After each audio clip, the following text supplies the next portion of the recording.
In 1928, a farmer near the Syrian coast was ploughing his field when his plough struck something hard beneath the soil. It wasn't a rock, it was the roof of an ancient tomb, and that single accident would eventually lead archaeologists to one of the most important discoveries in the history of religion. Buried beneath a mound called Ras Shamra were the remains of a city that had been lost for over 3,000 years. A city with a library, not a library of scrolls or books the way we'd picture one, but a library of clay tablets, thousands of them covered in a strange wedge-shaped script nobody could immediately read. And buried inside those tablets was something extraordinary. Stories of gods fighting for control of the heavens. A storm god battling the sea, a death god swallowing his rival whole, an assembly of divine beings arguing, scheming, and warring above the clouds while humans below had no idea any of it was happening. Here's the question that's going to guide us tonight. Centuries after these tablets were written, another set of texts emerged describing a different kind of heavenly conflict. Fallen angels called the Watchers, beings who abandoned their proper place in the divine order, who mixed with humanity, who unleashed corruption onto the earth. This story appears in the Book of Enoch, an ancient Jewish text that never quite made it into most Bibles but shaped religious imagination for centuries anyway. So is there a connection? Could a war among Canaanite gods fought out in clay tablets a millennium before Enoch was written be an early echo of the same cosmic idea? Fallen powers, divine rebellion, a heavenly order disrupted from within. Now I want to be careful here, because it's tempting to draw a straight line between two ancient stories and declare them the same myth wearing different masks. That's not quite what's happening, and it's not what serious scholars claim either. Ugarit and Enoch are separated by centuries, by different languages, different religious systems, different purposes entirely. One is a Bronze Age Canaanite mythology preserved by a royal scribal school. The other is a Jewish apocalyptic text written under completely different historical pressures. They're not the same tradition, but they might be related the way a grandmother and a great-granddaughter are related. Not identical, but carrying something recognizable across the generations. Shared cosmic geography, shared assumptions about divine hierarchies, shared anxieties about what happens when the boundary between heaven and earth gets crossed.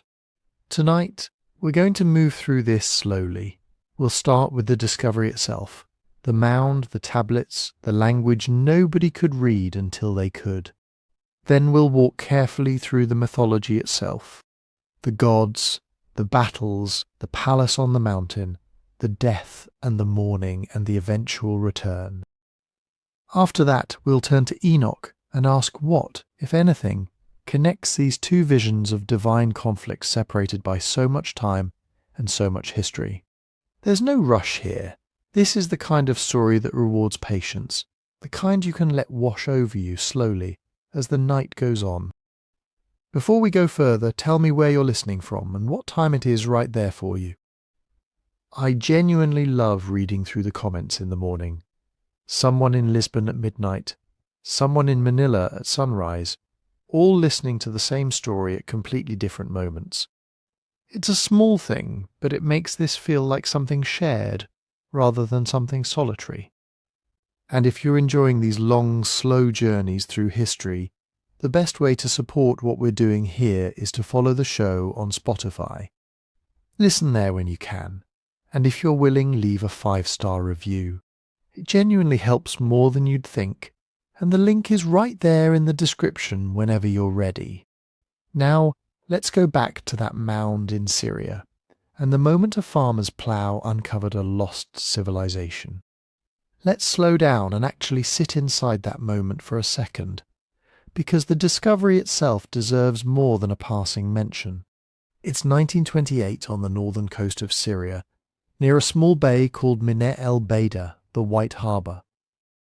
A local farmer is working his land the way farmers in that region had worked it for generations, ploughing furrows into soil that had been ploughed 1,000 times before.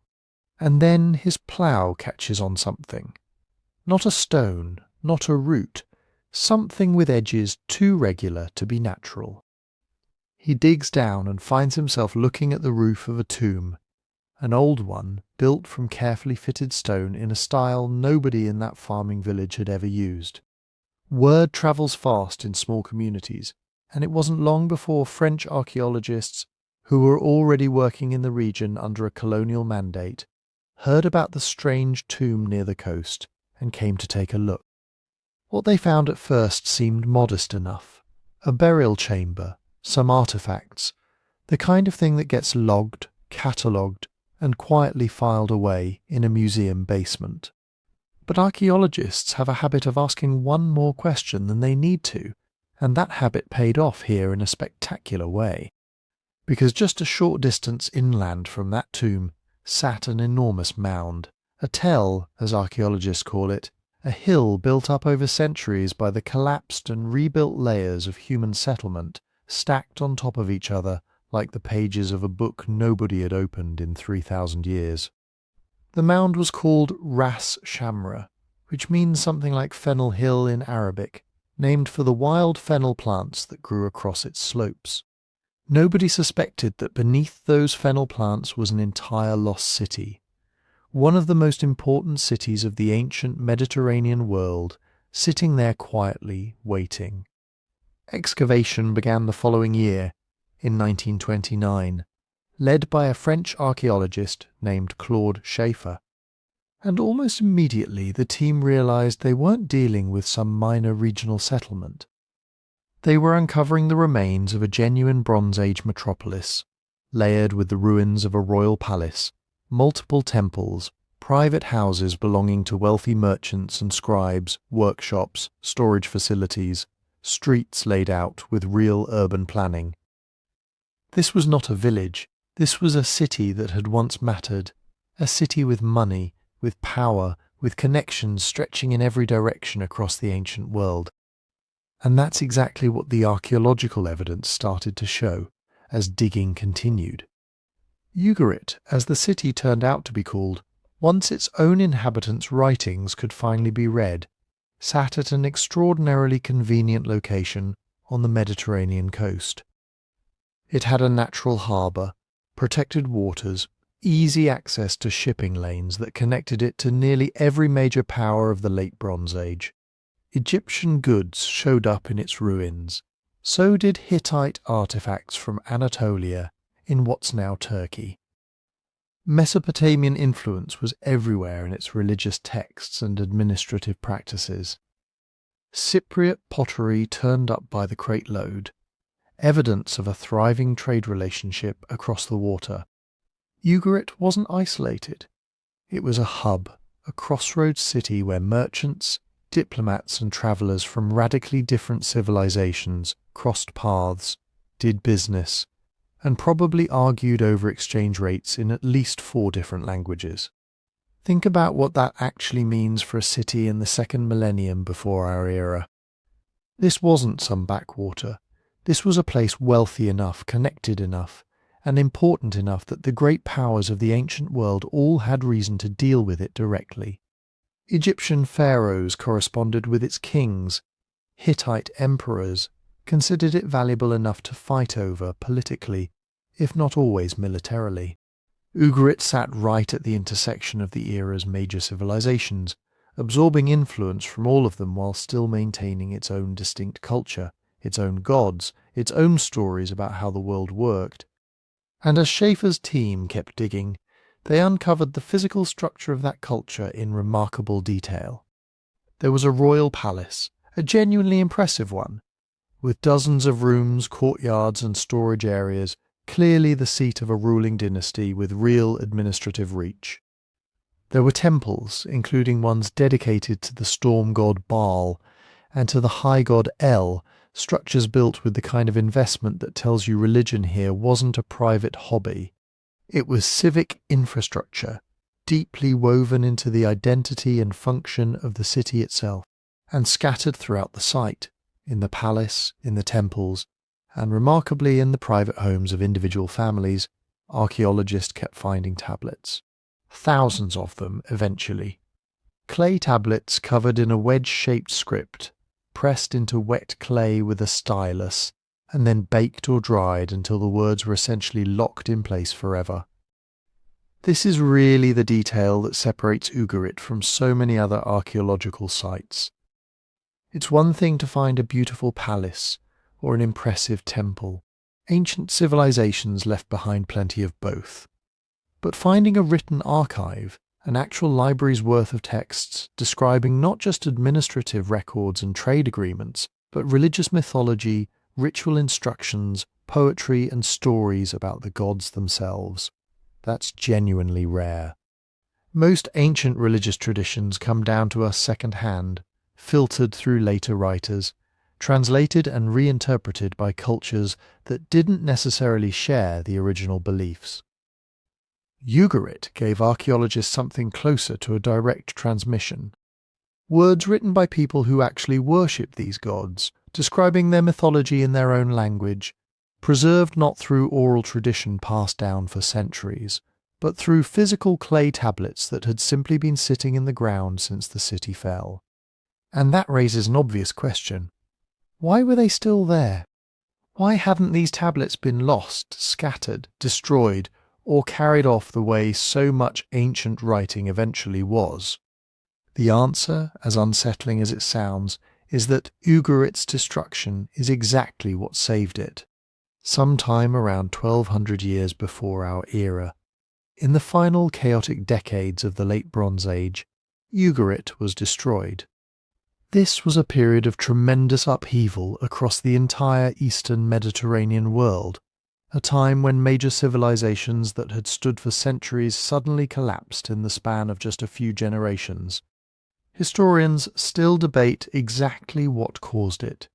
Invading groups, sometimes called the Sea Peoples, get blamed in some ancient records. Climate shifts, earthquakes, famine, and internal political collapse likely all played a role as well. Whatever the precise combination of causes, Ugarit was burned, and it was never rebuilt.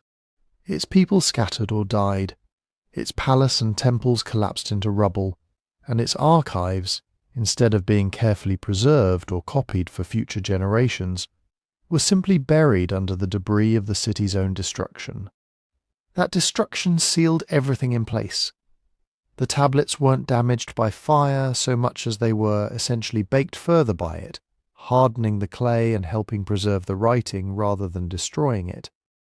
And then centuries of soil, dust and collapsed mud brick settled over the ruins, protecting them from erosion, from looters, from the simple wear of time, until a farmer's plough struck a tomb roof in 1928 and set off a chain of discovery nobody could have predicted. So Ugarit sits at a very particular moment in history.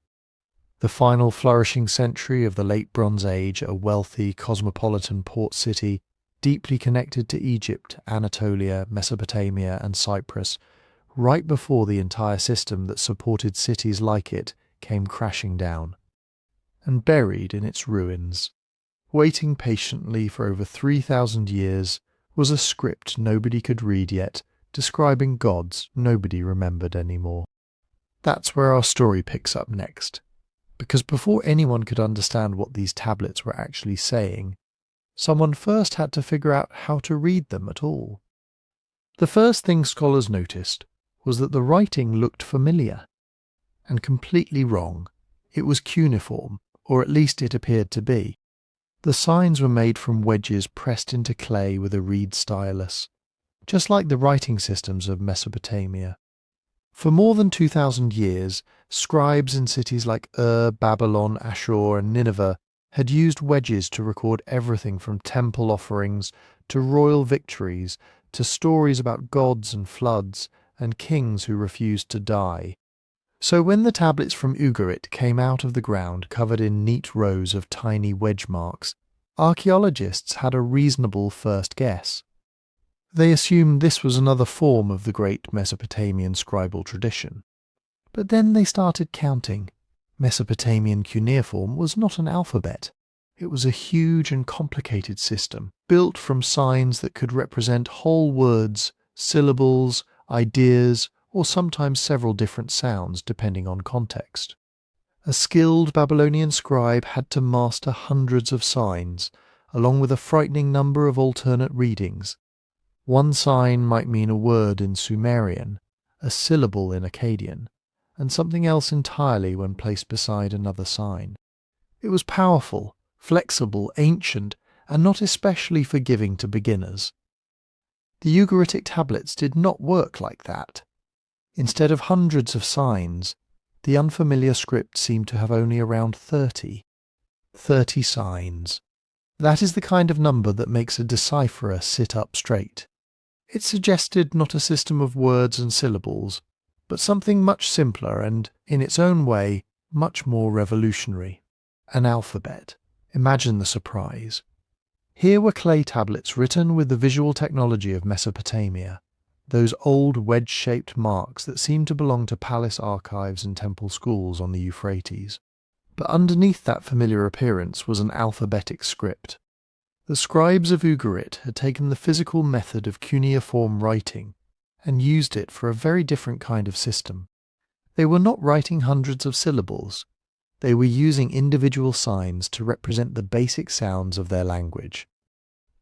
It is a little like finding a modern message carved in Roman numerals, only to realize it is actually written with the logic of a keyboard. The surface tells you one story, the structure underneath tells you another. And once scholars understood that they were looking at an alphabet, the tablets began to give up their secrets. The language written in this script is now called Ugaritic, named after the city where it was found. Ugaritic was a northwest Semitic language, part of the same broad language family as Hebrew, Phoenician, Aramaic, and later Arabic in a more distant sense. It was not Hebrew, it was not Phoenician, but it was related closely enough that words, names, and grammatical patterns began to look familiar to scholars who knew the languages of the ancient Levant. A word for king looked like a word for king in Hebrew. A word for house resembled the Hebrew word for house. Divine names appeared in forms that later readers of the Hebrew Bible would recognize immediately. El, Baal, Anat, Yam, Mot at first. These were just shapes in clay.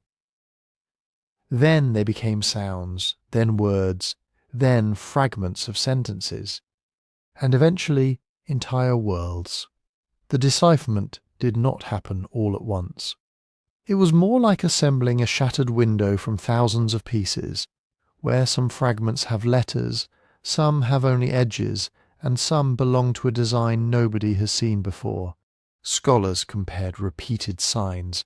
They looked for patterns that might represent common words, names of kings, titles of gods, standard formulas in letters and legal records. They compared the unknown language with related Semitic languages, and slowly, with a mixture of logic, linguistic knowledge, and what must have been enormous patience, they began reading. One of the major clues came from the fact that ancient scribes, like modern bureaucrats, repeated themselves constantly. A tablet might begin with a familiar greeting. A list might use the same term again and again for grain, sheep, wine, silver, or temple offerings. A royal document might include a king's name already known from other sources. Repetition is not always exciting when you're reading it, but for decipherment, repetition is gold. It gives you handholds. And then something remarkable happened. The tablets from Ugarit stopped being archaeological objects and became literature. Not literature in the modern sense, with printed books and named authors and carefully preserved editions. These were texts copied by scribes onto clay, often probably from older oral traditions.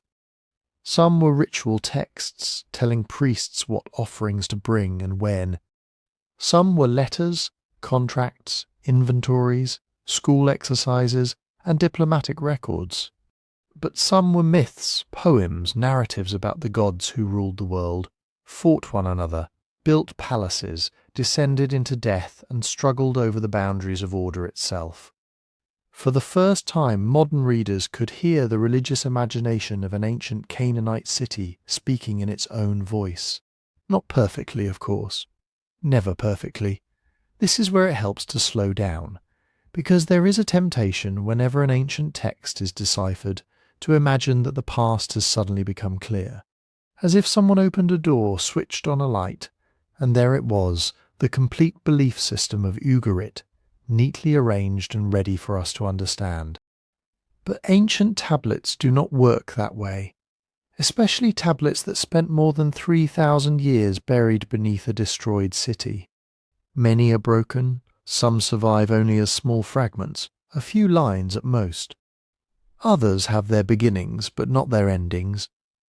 Others preserve the middle of a story, while the names, actions, and crucial transitions have vanished into the missing edges. A line may read clearly until it reaches a break in the clay, and then the next words are simply gone. The god raised his weapon, perhaps. The enemy answered, perhaps. A messenger arrived, perhaps. Or perhaps something entirely different happened. The tablet cannot tell us, because the tablet no longer exists there.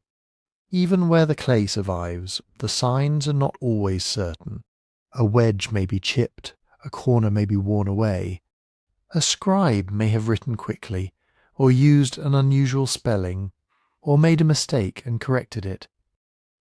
Sometimes scholars can restore a missing word because the same formula appears elsewhere. Sometimes a parallel passage helps. Sometimes the grammar strongly suggests what must have stood in the gap. And sometimes nobody knows. Translations often mark these moments with brackets, dots, or phrases like broken, uncertain, and perhaps those little marks can seem frustrating. But they are signs of honesty. They remind us that reconstruction is not the same thing as recovery. We have the voices of Ugarit, but we do not have every word they spoke. This matters, especially when we come to the myths. A damaged line in an administrative account may leave us uncertain whether a shipment contained 20 jars of oil or 30. Interesting perhaps, but not world-changing. A damaged line in a divine poem can leave us uncertain why a god acts, who wins a confrontation, or what an image was meant to mean. One broken edge can change the shape of an entire interpretation. So the world of Ugarit comes to us partly illuminated and partly in shadow. We can see great figures moving through it.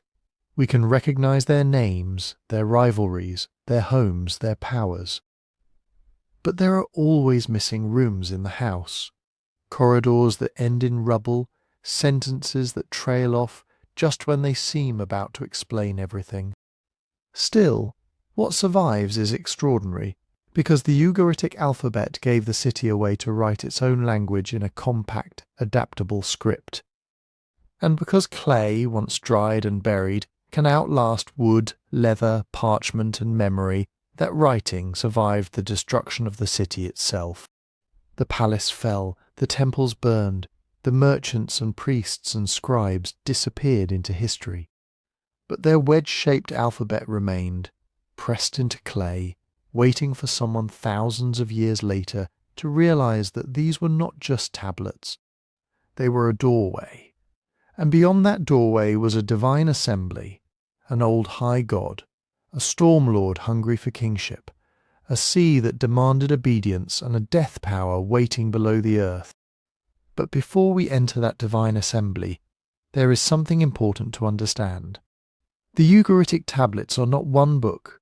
They are not a single sacred volume buried intact beneath the ruins of Ras Shamra, with a beginning on the first tablet and a neat conclusion on the last. Nobody at Ugarit walked into a temple library, took down a clay tablet labelled The Complete Story of Baal, and read it from cover to cover the way we might read a novel. What archaeologists found was an archive, or rather several archives, scattered through different buildings and rooms of the ancient city. A city speaks in many voices, and Ugarit was no exception. There were letters, official messages sent between kings, merchants, officials, and foreign courts. There were contracts recording sales, debts, land, labour, and obligations. There were lists of goods, animals, offerings, names, rations, wine, oil, metal, grain. There were school exercises, the ancient equivalent of a student filling a page with repeated signs and vocabulary, trying to learn the difficult craft of writing. There were ritual instructions telling priests what to offer, which gods to honour, and on what day certain ceremonies were to be performed. And among all this practical clay bureaucracy, there were poems about gods. This is one of the reasons Ugarit feels so close and so strange. In the same civilization, perhaps within the same generation, one scribe could record a shipment of barley, another could copy a treaty with a foreign ruler, another could practice the alphabet, and another could preserve a poem about a storm god battling the sea for the right to rule. For the people who made these tablets, these things were not necessarily separate worlds.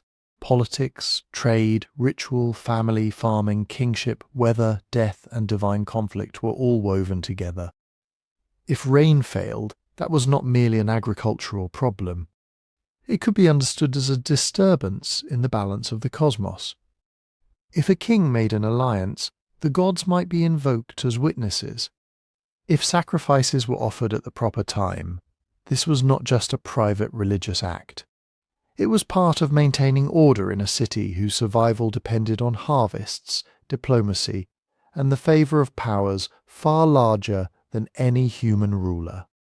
So, when we read a mythological tablet from Ugarit, we should not picture a fantasy story sitting apart from real life.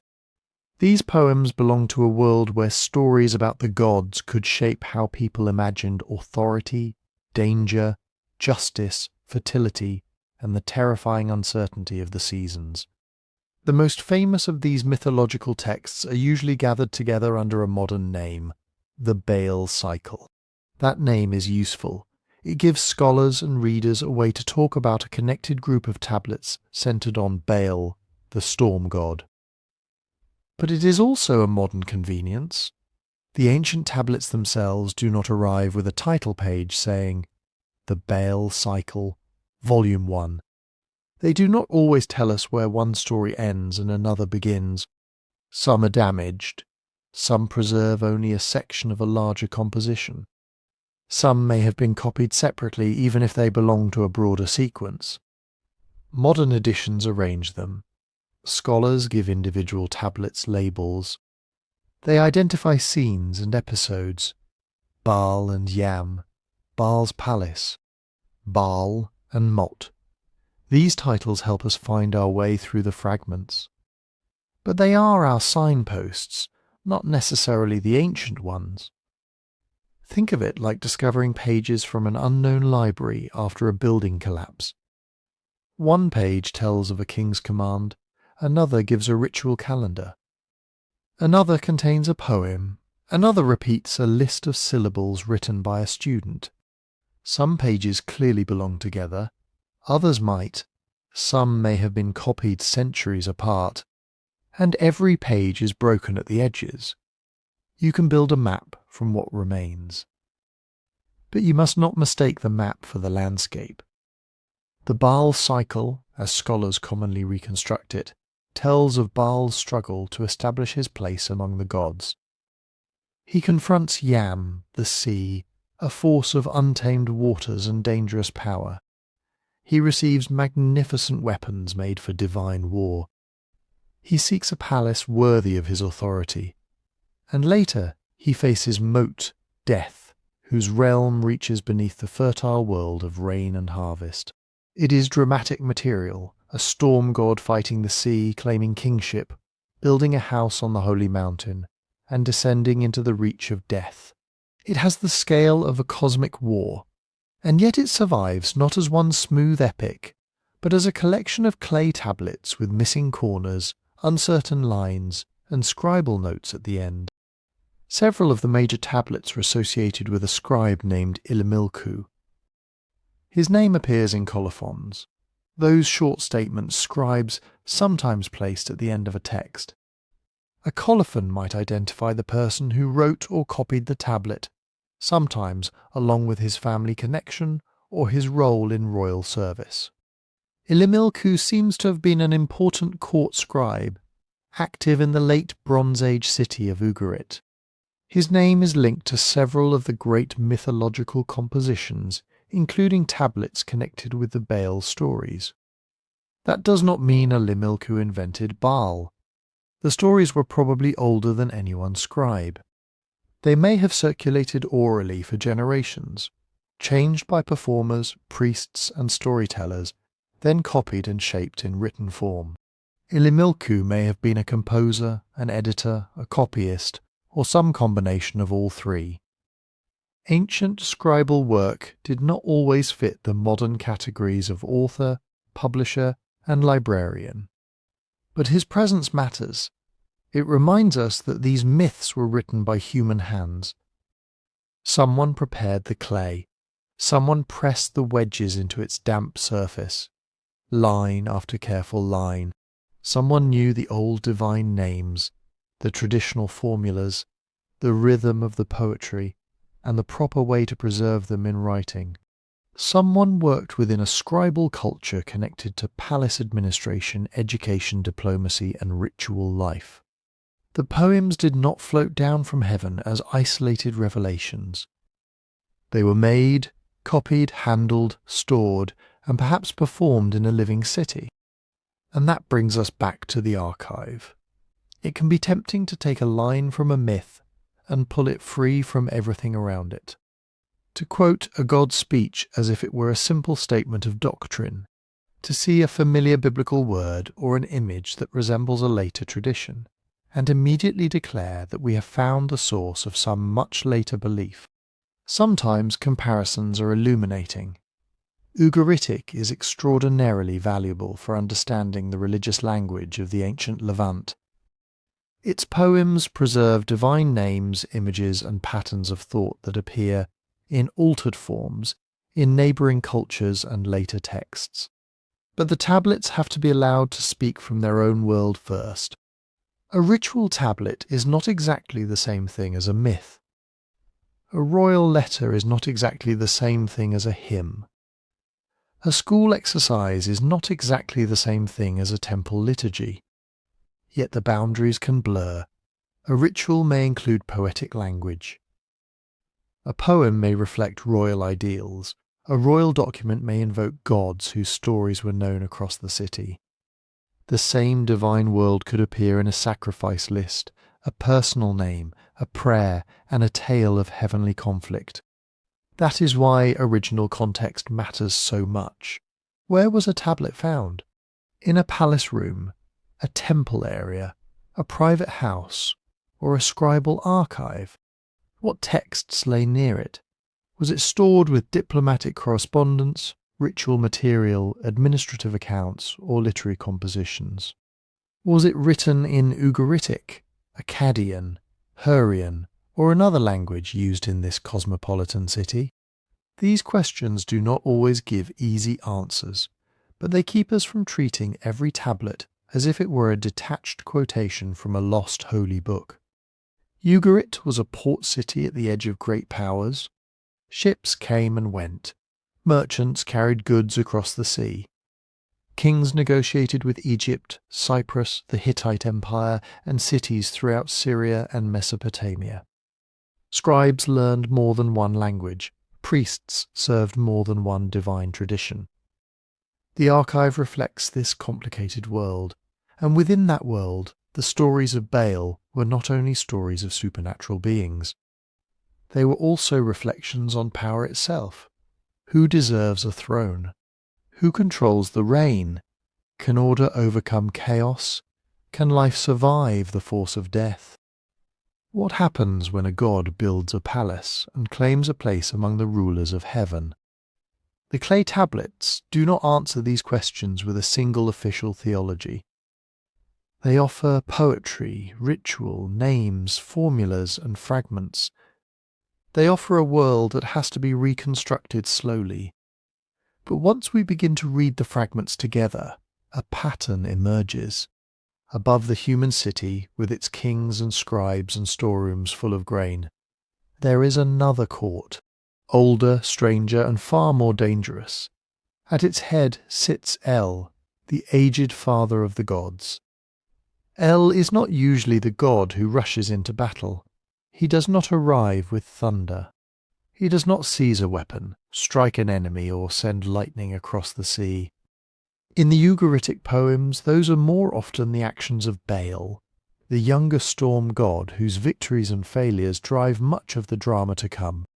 El is something older. He is the high god, the father, the patriarch seated at the summit of the divine order. His very name, El, simply means God in several ancient Semitic languages.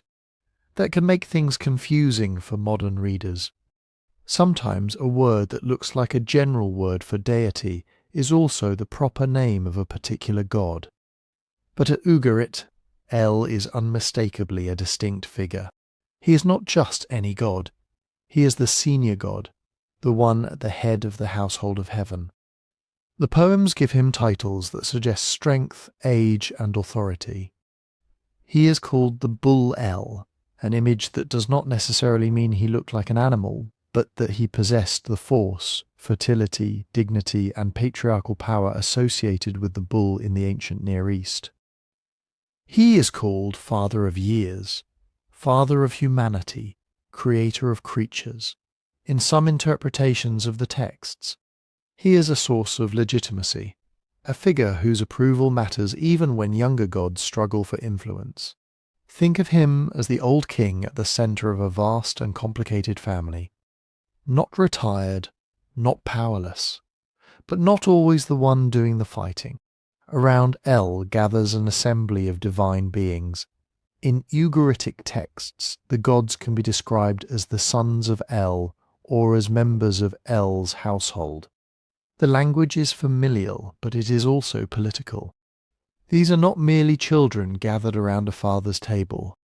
They form a council, a heavenly court, a body of powerful beings with ranks, rivalries, obligations, and competing claims. This is one of the most important ideas preserved in the tablets. The universe, as these poems imagine it, is not governed by a lonely god standing apart from all other powers. It is governed through a divine assembly, a council in which decrees can be announced, petitions can be heard, messengers can travel, and the fate of gods and humans can be debated. The assembly is sometimes called the Sons of El, using a phrase related to later West Semitic expressions that speak of divine sons or members of a heavenly host.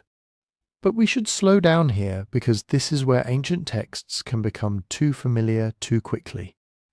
The gods of Ugarit are not simply later angels wearing older names. They are gods in their own right. They eat and drink. They hold feasts. They receive offerings. They can be afraid, angry, wounded, ambitious, and even threatened. Some command rain, some rule death, some embody sea, sun, fertility, war, craft, or royal power. They belong to a crowded supernatural world, not to the later, more sharply defined angelic hierarchies that developed in Jewish and Christian traditions. Still, the resemblance in language is worth noticing.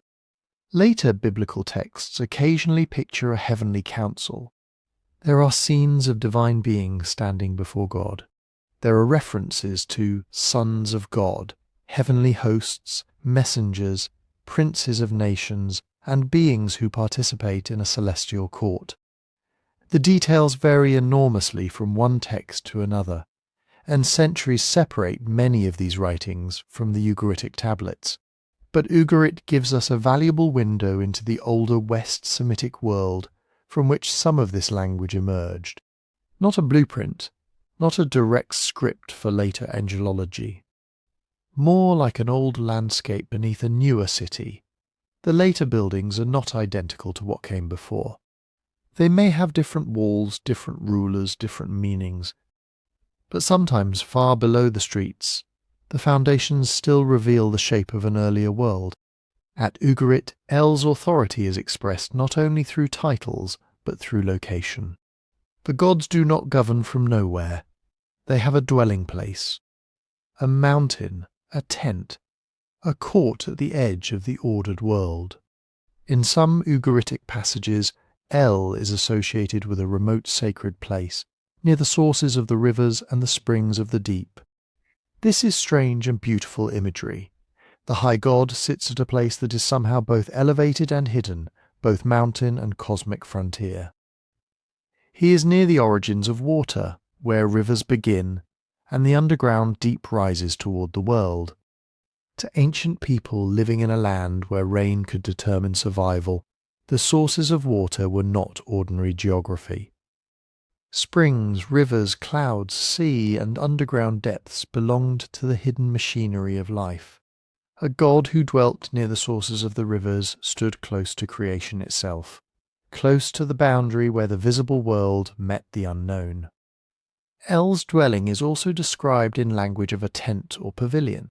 That may sound modest to us. A tent seems temporary, portable, less impressive than a palace of stone. But in the ancient Near East, the royal tent could be a symbol of power. A king on campaign might issue commands from his tent.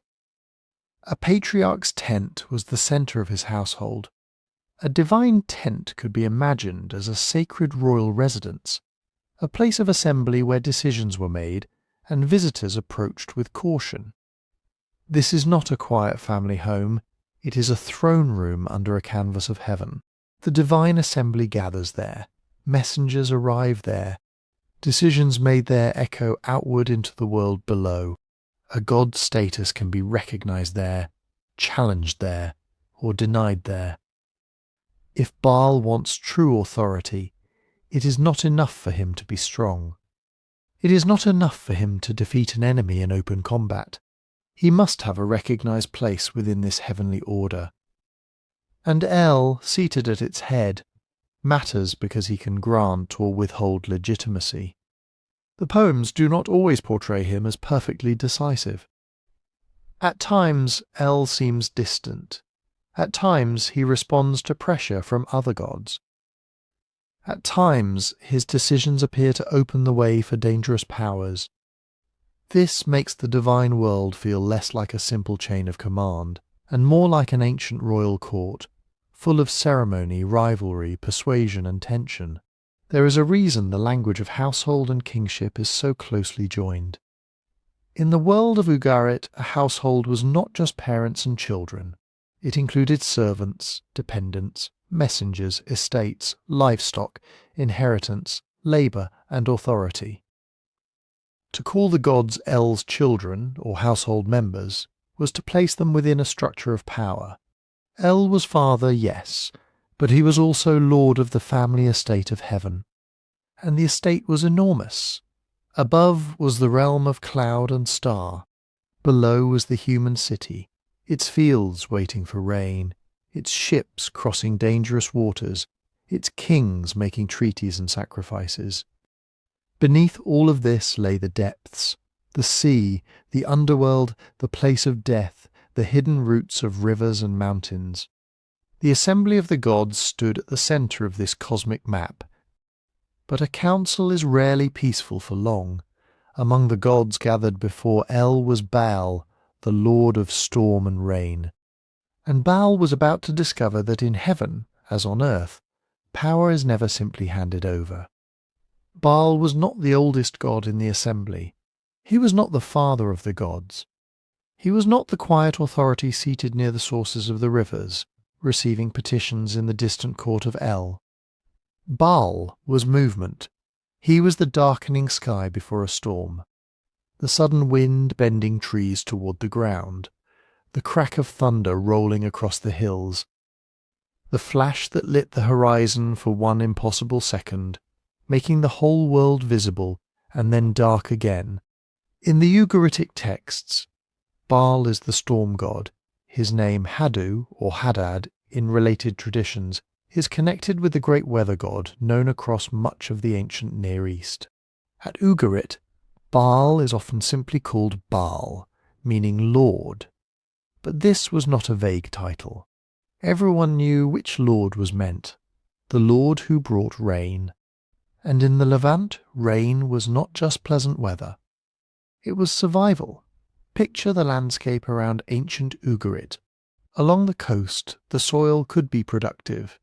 Inland, hills and plains supported grain, vines, olives, grazing animals, and small farming villages.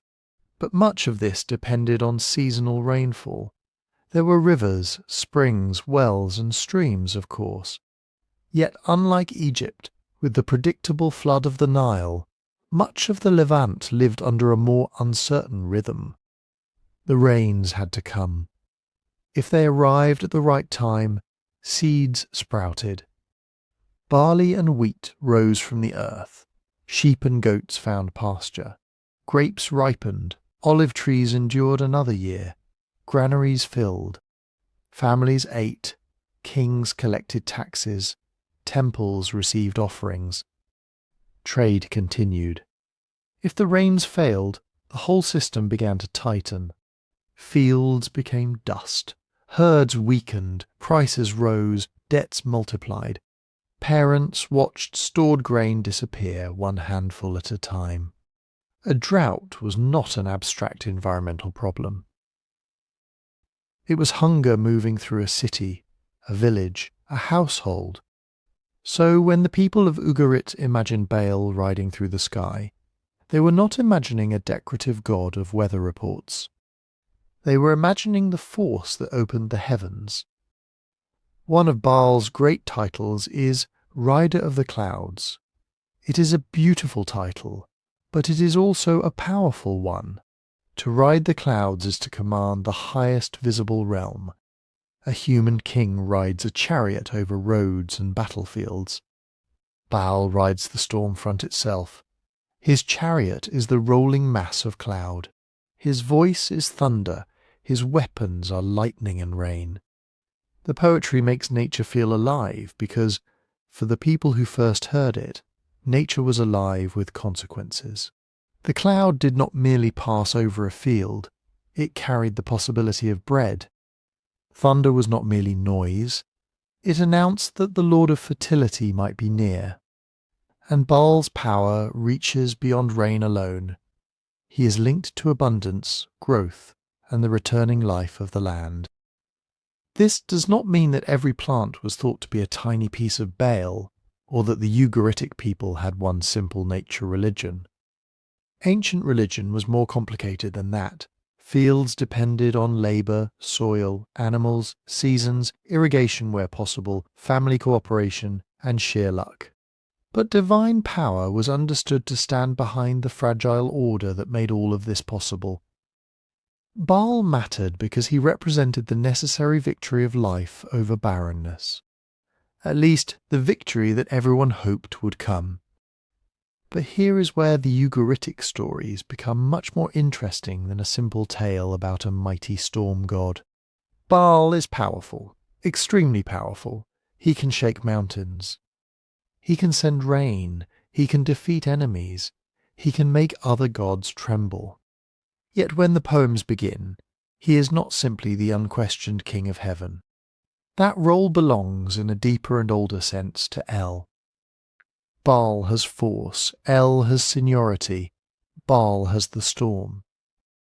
El has the assembly, and those are not the same thing. A god can be dangerous without being legitimate. A warrior can win battles without holding the throne. A young prince can have followers, weapons, and ambition, yet still need recognition from the old king and the royal court. That is the position Baal seems to occupy. He must win his place. This is the central tension running through the Baal Cycle, the famous group of Ugaritic poems that preserve his struggles. The question is not only whether Baal can defeat rival powers. The question is whether his strength can be transformed into recognized rule. Can the storm god become the god whose authority is established within the divine order? Can he receive a palace? Can he issue commands? Can he take his place among the rulers of the cosmos? For an ancient audience, these questions would have felt very real. A palace was not just a nice house. A palace meant permanence. Administration, tribute, messengers at the gate, servants carrying orders. A visible centre of authority. To have no palace was, in a sense, to lack a settled claim. Baal may be strong enough to roar from the clouds, but strength alone does not guarantee a throne room. And that is why Baal's story carries a strange kind of suspense. We know what the storm can do. Every season proves it. The sky can turn black in an hour. Wind can flatten crops or revive them. Rain can bring life, while lightning can bring terror. Baal's power is obvious. It is written across the landscape. But the poems ask whether obvious power is enough. The answer, at least at first, is no. The divine world is not a simple meritocracy where the strongest god automatically rules. It is a court. There are inherited ranks, there are decrees. There are negotiations, there are older powers with their own claims. There are figures who can speak to El, persuade him, pressure him, or carry messages between rival sides. This is one reason the Ugaritic tablets feel so vivid. The gods do not exist in a perfectly orderly universe. They inhabit a world where authority has to be defended, confirmed, and sometimes fought over. It would be easy to read all of this as straightforward political propaganda. A storm god wins, a king wins, a palace is built. Order is restored. The message, perhaps, is that earthly kings should be obeyed because heaven itself is a monarchy. There may be something to that. Ancient royal power and divine power were often imagined in related language. Kings built palaces, received tribute, defeated enemies, and presented themselves as guardians of fertility and order. Temples and courts reinforced one another. A myth about divine kingship could certainly echo the concerns of human kingship. But it is not only propaganda. The Baal Cycle does not give us a simple, flattering picture of power always working smoothly. Baal's authority is uncertain. El is not always decisive. Other gods resist, threaten, bargain and mourn. The cosmic order can fracture. Even the god of rain can face defeat. That is not the tidy story of a ruler who has everything under control. It is a mythic exploration of a harder truth. Life depends on powers that humans cannot command. Rain must come, but it may not. The sea feeds cities through trade, but it can also destroy ships. Death waits below every harvest and every victory. The world is ordered but never completely safe. Baal stands at the centre of that uncertainty. He is the hopeful god, the god of clouds gathering over thirsty ground. The god whose arrival means fields may live again, but he is also a contender, not yet secure, surrounded by forces older, stranger, and more dangerous than a summer storm. And the first great challenge is already rising. It comes from the sea. From the restless, untamed waters called Yam. Yam. The word means sea, but in the Baal Cycle, Yam is not only the Mediterranean lying beyond the harbour at Ugarit. He is a god, a ruler, a claimant to power within the divine assembly. He is also called Nehar, river, which may sound peaceful to us at first. A river can mean water for crops, a route for trade, a place to fish. But ancient rivers could also flood, shift their channels, tear away fields, and carry people beyond help. Sea and river, in this myth, are not gentle sources of life. They are vast waters with their own will, and Yam wants more than respect. He wants authority. This is where the story turns from a dispute among gods into something much more dangerous. Baal, the rider of the clouds, is not facing an enemy who simply wants to fight him in the open. Yam uses the language of the court. He sends messengers. He makes demands. He presses his claim through the established order of heaven. The surviving tablets are damaged in places, as ancient tablets so often are. Lines break off. Names vanish into cracks. A few words remain where a whole speech once stood. But enough survives to create an unforgettable scene. Messengers of Yam arrive at the divine assembly. They come before El, the aged head of the gods, and before the gathered council, and they do not behave like humble envoys arriving at the court of a superior king. They do not bow, they do not lower their eyes. They stand with a kind of frightening confidence, as if the power behind them is already greater than everyone in the room. The other gods react. The poetry suggests that they lower their heads. They sit in dread. The assembly, normally the place where decrees are made and authority is confirmed, becomes silent under pressure. It is a remarkable moment. These are gods, immortal powers, lords of mountains, stars, crafts, fertility, plague, fire, and battle. Yet the ambassadors of the sea enter their hall, and the divine council seems to shrink before them. Baal does not accept this in one striking passage. He rebukes the gods for their fear. Why lower your heads before the envoys of Yam? Why let messengers make the assembly tremble? It is exactly the kind of response we might expect from Baal. He is not patient. He is not cautious in the manner of El. Baal is motion, impact, thunder, breaking a long silence. Where others see an unavoidable power, he sees an enemy that must be resisted. But resistance has consequences. Yam's demand is aimed at Baal himself.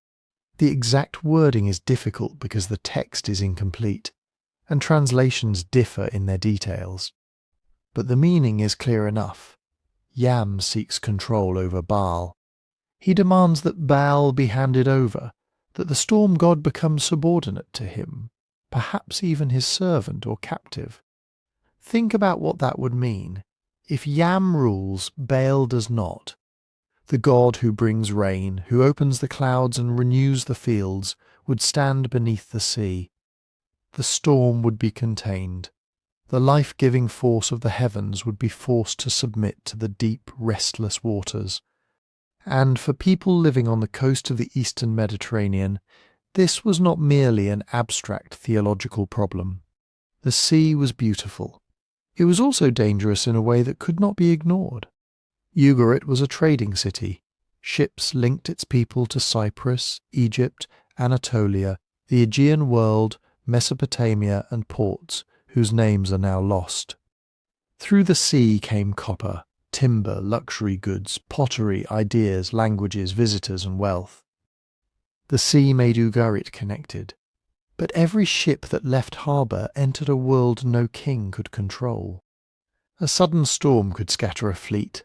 Hidden rocks could split a hull. Wind could drive sailors far from shore. Cargo could vanish.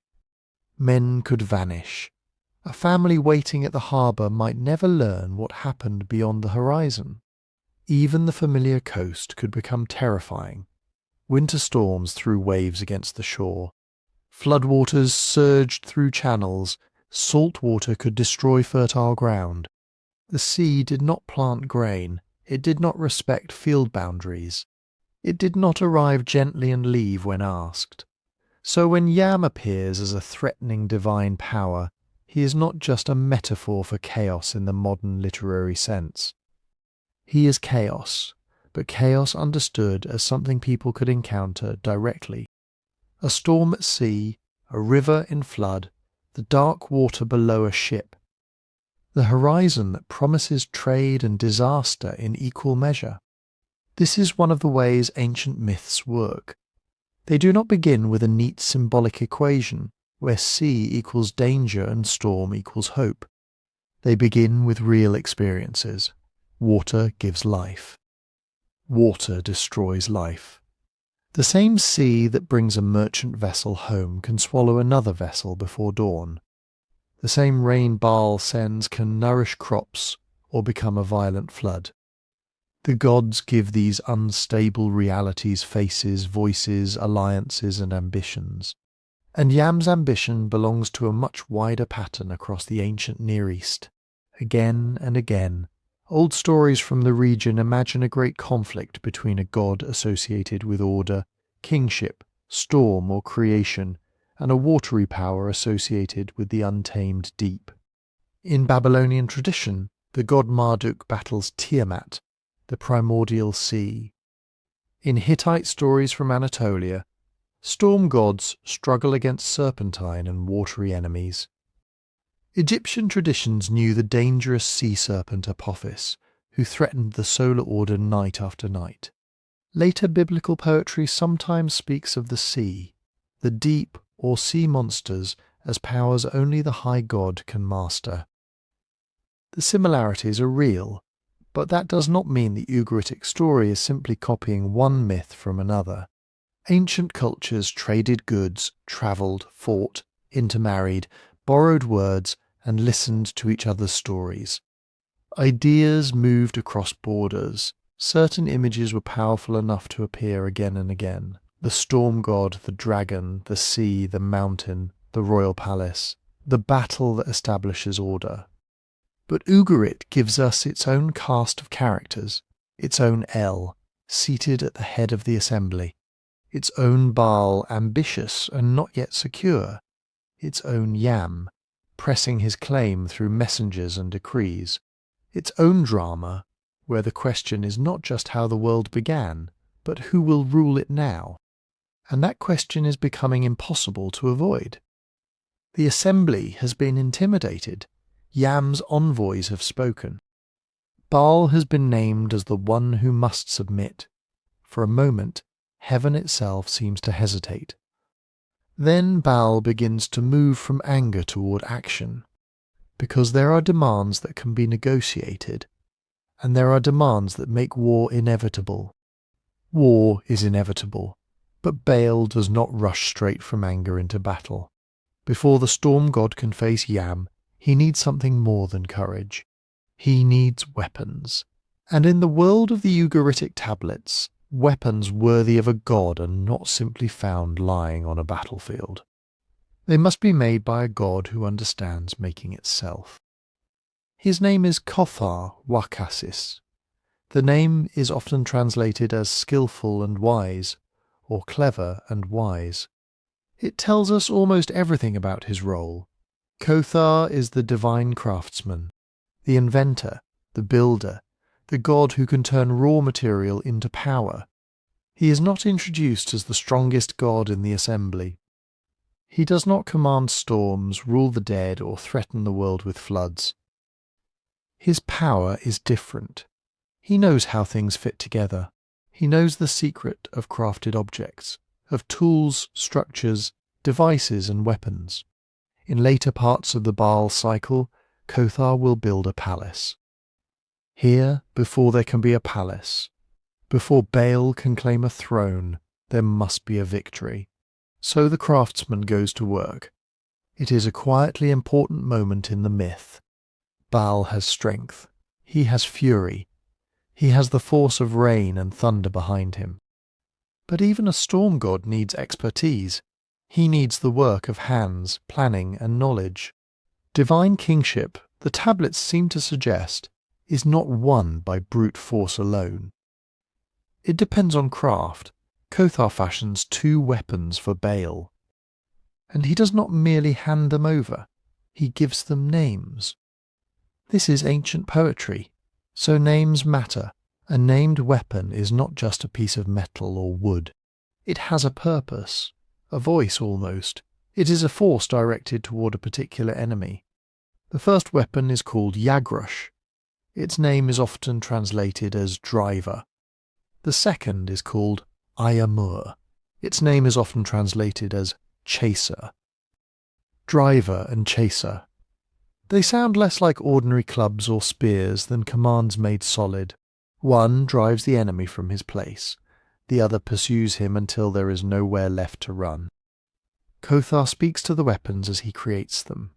The wording varies slightly between translations because the tablets are old, broken and difficult. But the pattern is clear. The craftsman addresses the weapon directly and tells it what it must do. He tells Driver to strike Yam. He tells it to drive Sea from his throne. Then he speaks to Chaser. Chase Nahar, river, strike him. Bring down the power that has made the divine assembly tremble. It is a remarkable piece of writing. The weapons are not passive objects. They are participants in the battle. Kothar's skill gives them identity, and language gives them a mission. Perhaps that is why the scene feels so dramatic, even after more than 3,000 years. You can almost sense the pause before the blow.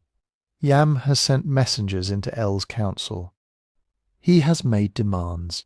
He has sought Baal's submission. For a moment, the gods lowered their heads. Now Baal stands armed. He lifts Yagrush, Driver, and he strikes.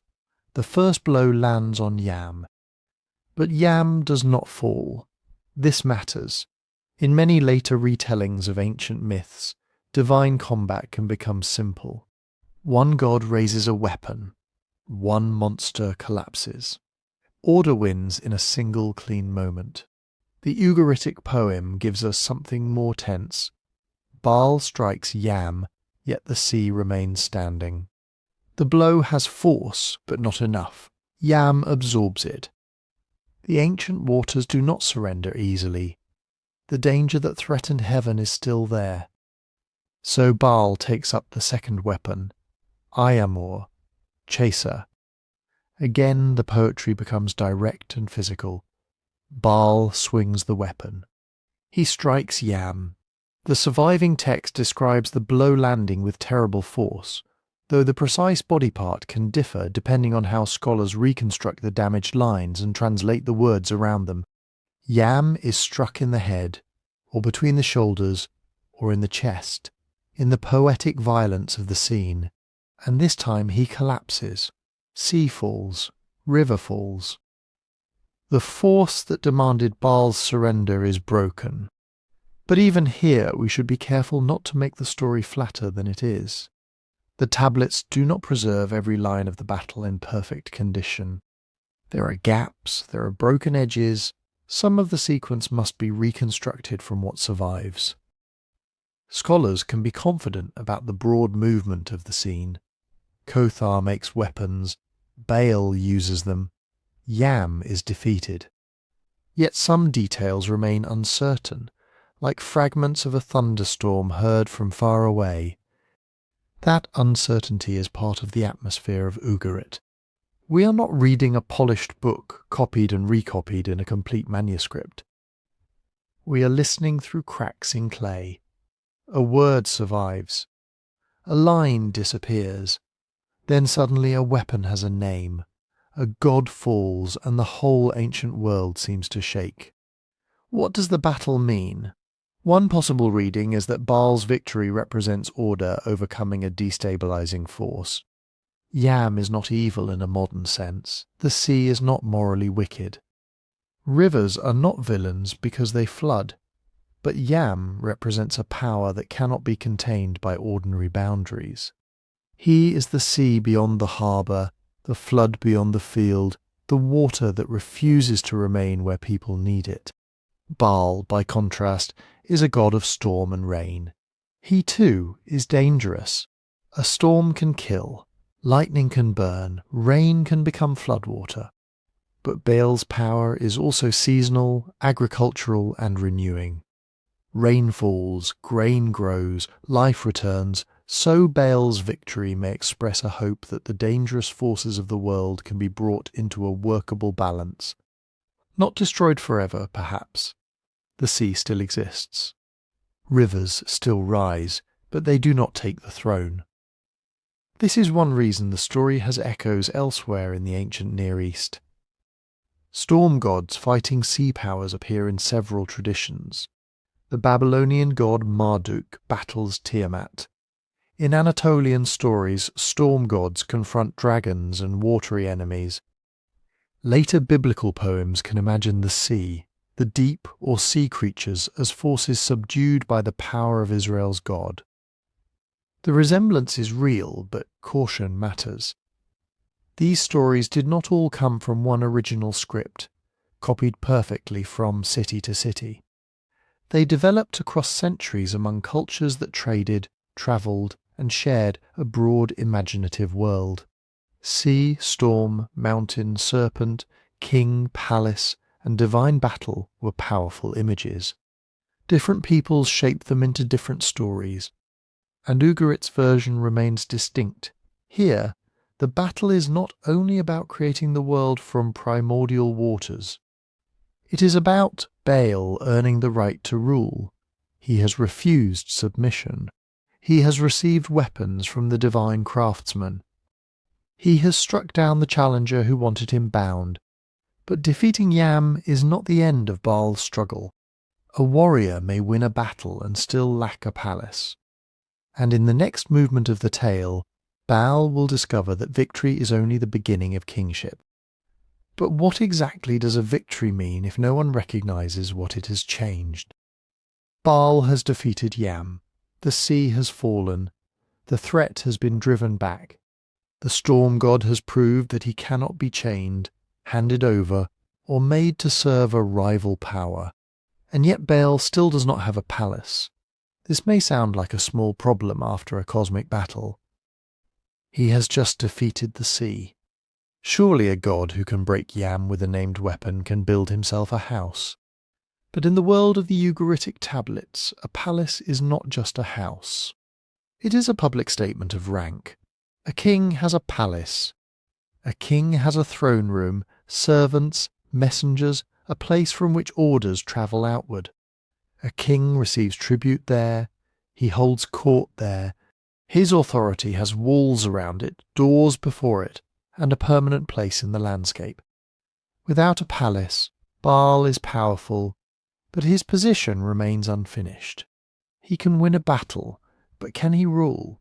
This is the question that moves through the next part of the Baal cycle. Baal looks around the divine world and sees that other great gods have houses. El, the aged father figure at the head of the assembly, has his dwelling. The gods have their places, but Baal, despite his victory, remains without a proper palace. The poem gives this complaint emotional weight. Baal is not simply asking for nicer accommodations. He is asking why his authority has not been recognized. Why should the god whose rains feed the fields, whose thunder shakes the sky, whose victory has protected the divine order, remain without a house of cedar, stone, and shining metal? It is a surprisingly human problem. A person can do the work, win the argument, carry the burden, and still find that the official title has gone to someone else. Power is one thing. Recognition is another. Baal has power. Now he needs recognition, and this is where the goddesses step forward. Anat, Baal's fierce ally, is not known for patience. In the wider cycle, she is a figure of violence, loyalty, and terrifying energy. She fights enemies. She mourns fiercely. She acts when others hesitate. But she can also move through the politics of the divine court. The tablets suggest that Baal's cause needs advocates. Winning against Yam did not automatically force El to grant him a palace. There are still negotiations to make, gifts to offer, status to protect, words to choose carefully. Then there is Asherah. Asherah is a major goddess in the Ugaritic pantheon, often called Atharat in the tablets. She is closely associated with El and appears as a motherly, diplomatic, and politically important figure among the gods. Her role here is especially interesting. Baal's request for a palace is not a simple matter because a new palace changes the balance of heaven. If Baal receives one, he becomes more than a successful warrior. He becomes a settled ruler, a god with a permanent court on the holy mountain. That could affect everyone. So the poems present a kind of divine diplomacy. Anat pushes Baal's case. Asherah becomes involved in the process. In some readings, she is initially reluctant, perhaps wary of Baal's rising power. In others, the damaged and difficult text leaves the exact emotional sequence less certain. But the broad movement is clear enough. Baal needs Asherah's support, and support in an ancient royal court is often obtained through gifts. The poems describe costly offerings, luxuries suitable for a high goddess. Gold, silver, fine objects, the language is ceremonial and abundant. These are not casual presents, they are signals of respect, alliance, and obligation. This is not necessarily bribery in the modern sense. Gift-giving was part of diplomacy across the ancient Near East. Kings sent gifts to kings, cities sent tribute, families exchanged valuable objects to create bonds that words alone could not guarantee. The gods of Ugarit do the same. They live in a world that looks in many ways like the royal courts known to the people who told these stories. There are messengers, there are negotiations, there are disputes over rank. There are gifts that open doors. Eventually the question reaches El. Should Baal have a palace? And the answer, after all the tension, is yes. Baal is granted the right to build. This is the moment where victory becomes kingship. But Baal will not construct the palace himself. Once again the story turns to Kothar Wakasis, the skilled and wise craftsman who made the weapons that defeated Yam. Kothar understands how to turn power into something lasting. He is called upon to build Baal's house on Mount Saphon. Saphon, often identified with Jebel al-Akra, rose north of Ugarit near the Mediterranean coast. It was a real mountain, visible from the broader region, often wrapped in cloud and storm. For the people of Ugarit, it was not merely geography. It was Baal's mountain, the place where storm clouds gathered, the place from which thunder could roll across the land. The palace on Saphon is therefore not just a building placed on a hill. It is the centre of Baal's cosmic authority, a heavenly palace on the mountain of storms. Kothar begins building. The descriptions are rich with precious materials. Silver, gold, lapis-like brilliance, cedarwood. The palace is made to shine. It is a structure fit for a god whose arrival is marked by lightning. And then the story pauses over a detail that seems almost strange. A window. Kothar wants to put a window in Baal's palace. Baal refuses.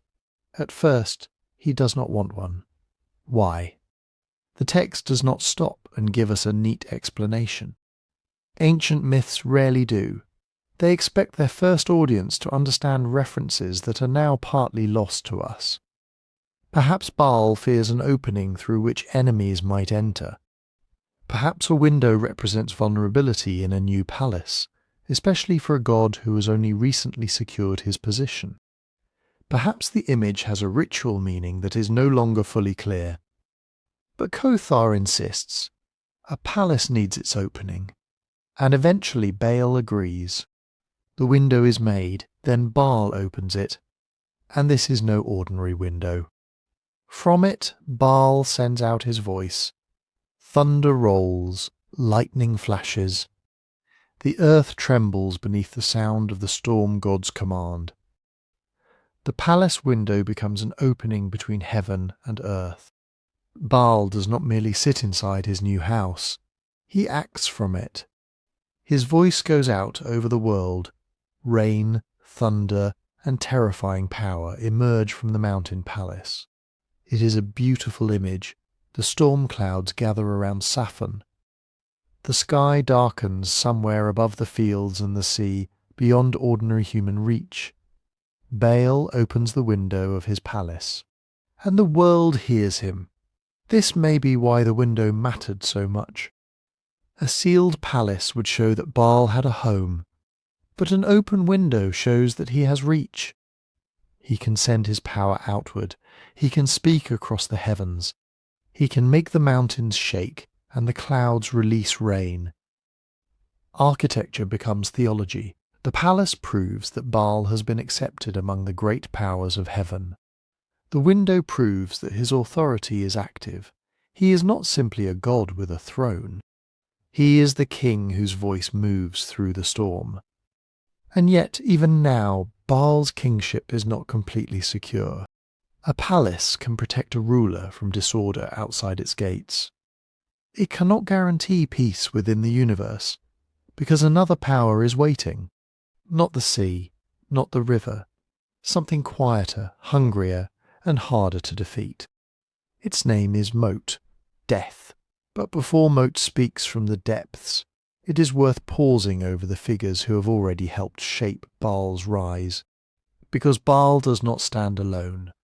The world of the Ugaritic tablets is crowded with powers, relatives, allies, messengers, rivals, craftsmen, mothers, warriors, and old gods whose authority cannot be reduced to a simple chart. At the centre stands El, the aged divine father, seated at the head of the council.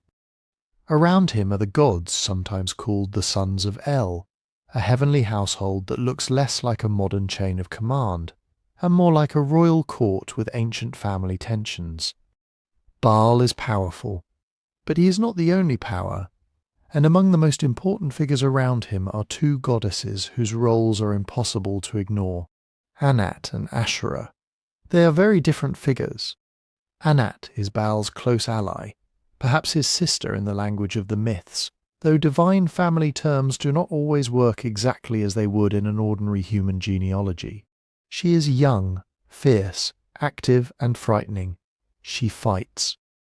She threatens. She grieves. She carries messages and intervenes when the other gods hesitate. If Baal is the storm breaking over the mountain, Anat is the force that moves through the battlefield after it. The poems give her images of almost unbearable violence.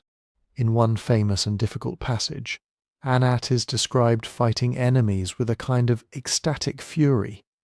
She wades through blood, she strikes down warriors. The language is vivid, ritualized, and probably deliberately shocking. For a modern reader, it can feel brutal, and it should. These are not gentle stories about harmless sky figures. They come from a world where war, drought, famine, disease, and sudden death were close realities. The gods were imagined as beings large enough to contain the terror of those realities. But we should be careful here. The surviving tablets are broken. Their poetry is dense. Their words can have several meanings. Some passages may refer to mythic enemies, others to ritual action, others to images that were already traditional when the tablets were written down. We cannot always tell exactly what an ancient audience understood when Anat lifted her weapons. What we can say is that Anat is not a background character. She does not sit quietly beside a throne while male gods decide the fate of the universe. She acts. When Baal needs support for his palace, Anat presses his cause. When Baal later faces disaster, she will mourn him with a grief powerful enough to shake the story itself. She is loyal, dangerous, and capable of moving between battle and diplomacy without becoming any less formidable. There is something almost unsettling about her. Ancient myths often divide women into simple categories: mother, maiden, lover, victim, temptress. Anat refuses to stay inside any of them. She can be called a maiden and still be a warrior. She can be close to Baal and still have her own agency, her own rage, her own terrifying presence. If you enjoy these old mysteries, the strange fragments that force us to read slowly and imagine carefully, you can find the channel's book about the 12 unexplained mysteries through the website. The link is in the description. It goes deeper into the kinds of questions that ancient texts leave open, sometimes for thousands of years. And then there is Asherah, called Atharat in the Ugaritic tablets. Where Anat arrives with force, Asherah often arrives with status. She is associated with El, and she is frequently described in maternal terms, especially as a mother of gods. But mother should not make us imagine someone powerless or withdrawn from public life.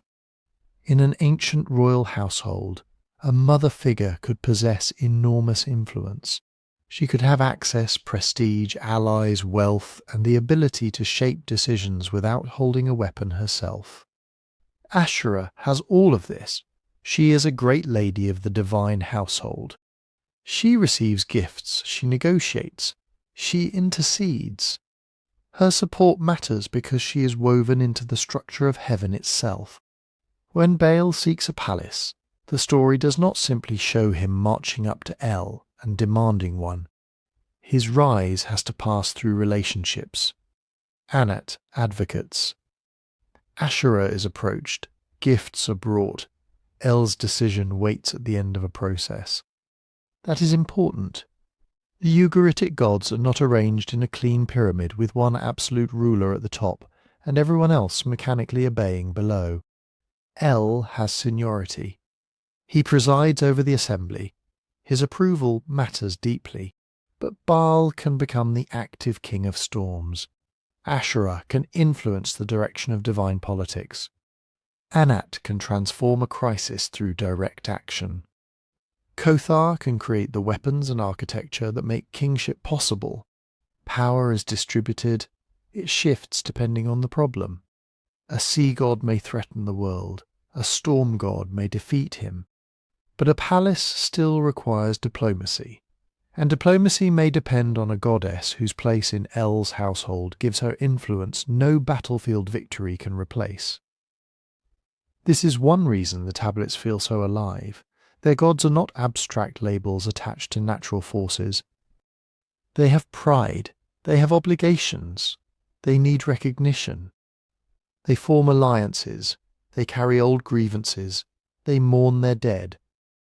They resemble a divine family, but not a peaceful one. More like an ancient court where every feast, every gift, every marriage connection, every insult, and every request might change the balance of power. And this complexity matters when we come to Mot, because Baal's palace on Mount Saphon may look secure. Its walls shine, its window opens, its thunder reaches across the earth. But neither Anat's violence nor Asherah's influence can make death disappear. They can negotiate with El, they can defend Baal's interests.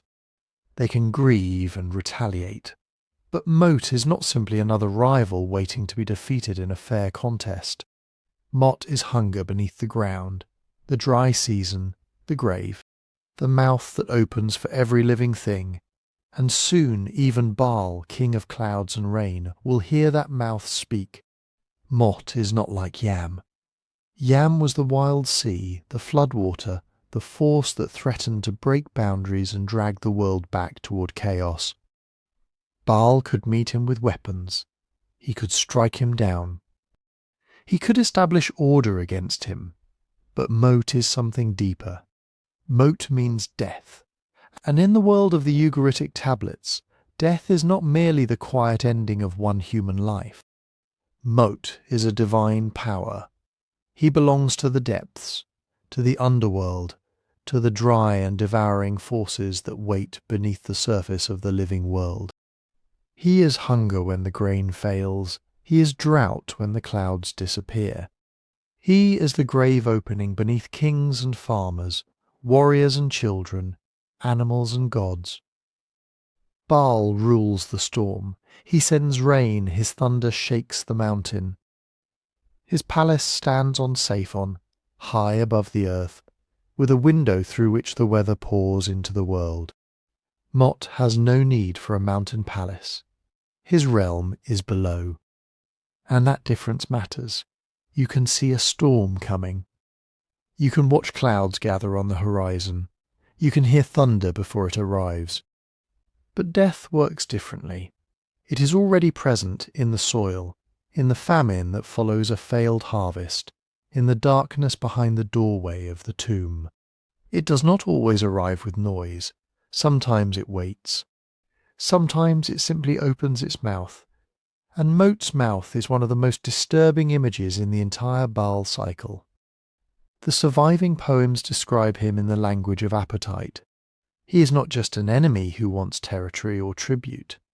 He wants to consume. His lips stretch from earth to heaven. His tongue reaches toward the stars. He opens his jaws, and what lies between them is the whole world.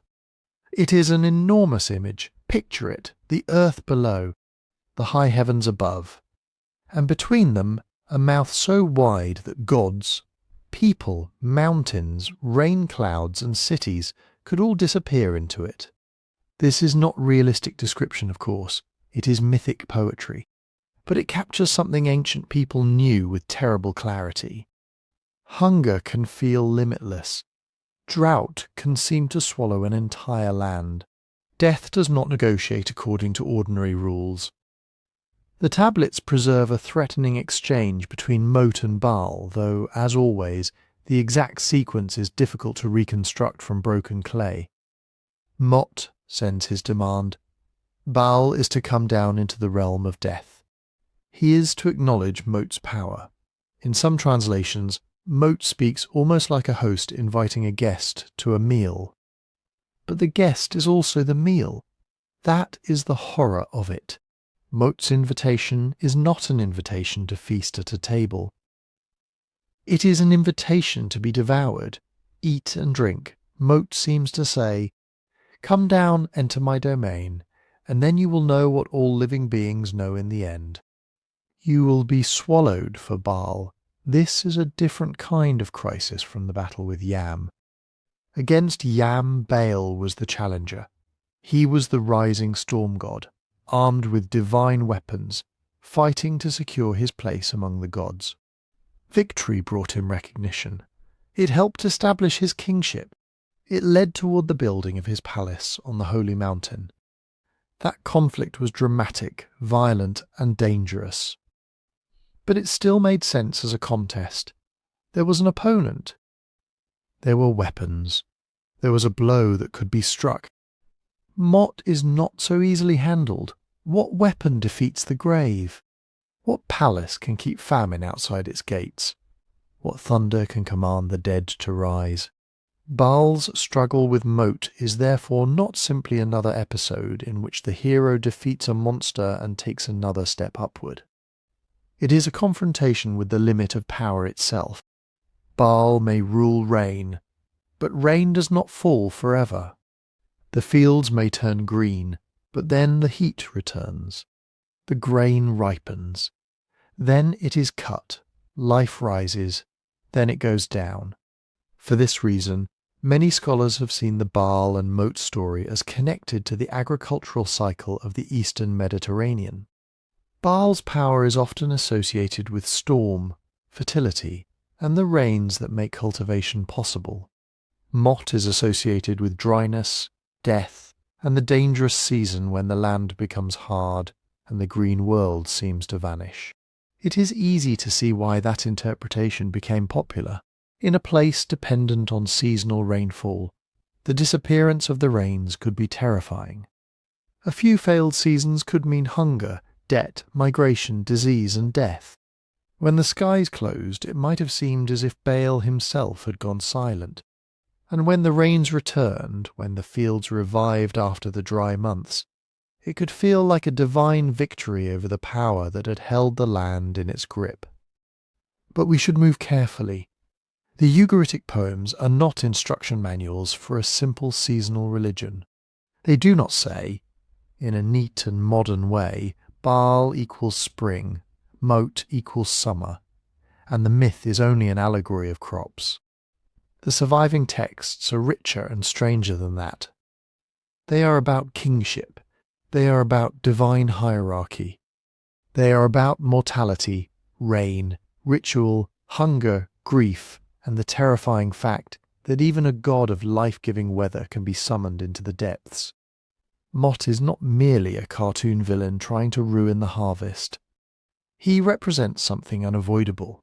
The people of ancient Ugarit did not need mythology to tell them that death existed.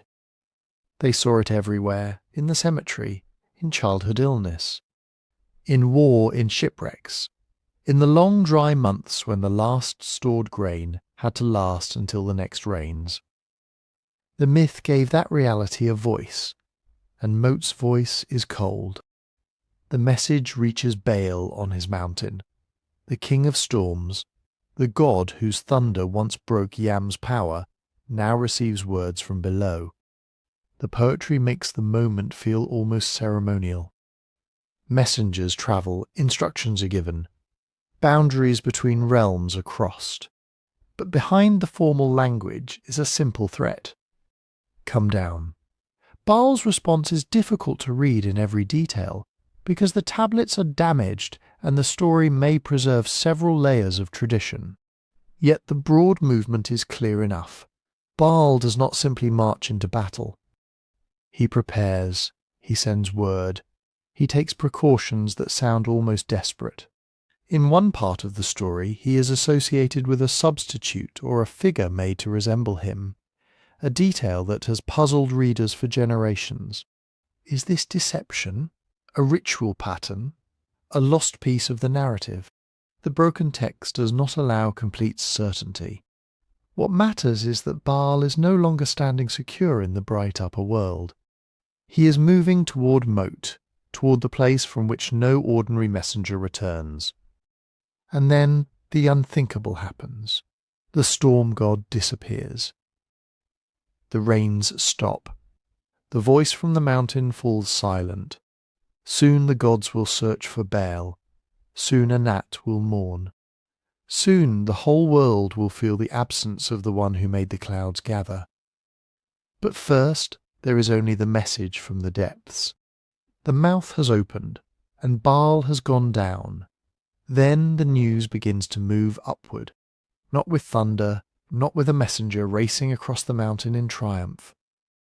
With silence, the tablets describe Baal as dead, or at least as having entered the condition of death so completely that the gods speak of him as lost.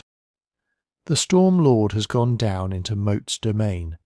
The god of clouds, rain, and fertile fields has vanished beneath the earth. And when Baal disappears, the world feels empty. This is not just grief for one powerful god. Baal's absence threatens the whole structure of life. Without the storm, there is no rain. Without rain, the soil hardens. Seeds remain buried. Herds weaken. Storehouses become more precious than palaces. A kingdom can survive an enemy at its gates for a while. It cannot survive forever if the sky gives nothing. The old god El hears the report. El is not Baal's rival in this moment. He is the aged head of the divine family, the fatherly figure seated at the source of authority. And his response is raw. In the surviving poetry, El descends from his throne, mourns in dust and ashes, cuts himself, tears at his beard, and cries out in grief. It is an extraordinary picture. The highest god is not distant. He is not calmly observing events from beyond sorrow. He mourns like a father who has received news that cannot be undone. He marks his body, he covers himself with dust. He asks what will become of the world without Baal. That question hangs over the story. What happens when the Rainbringer is gone?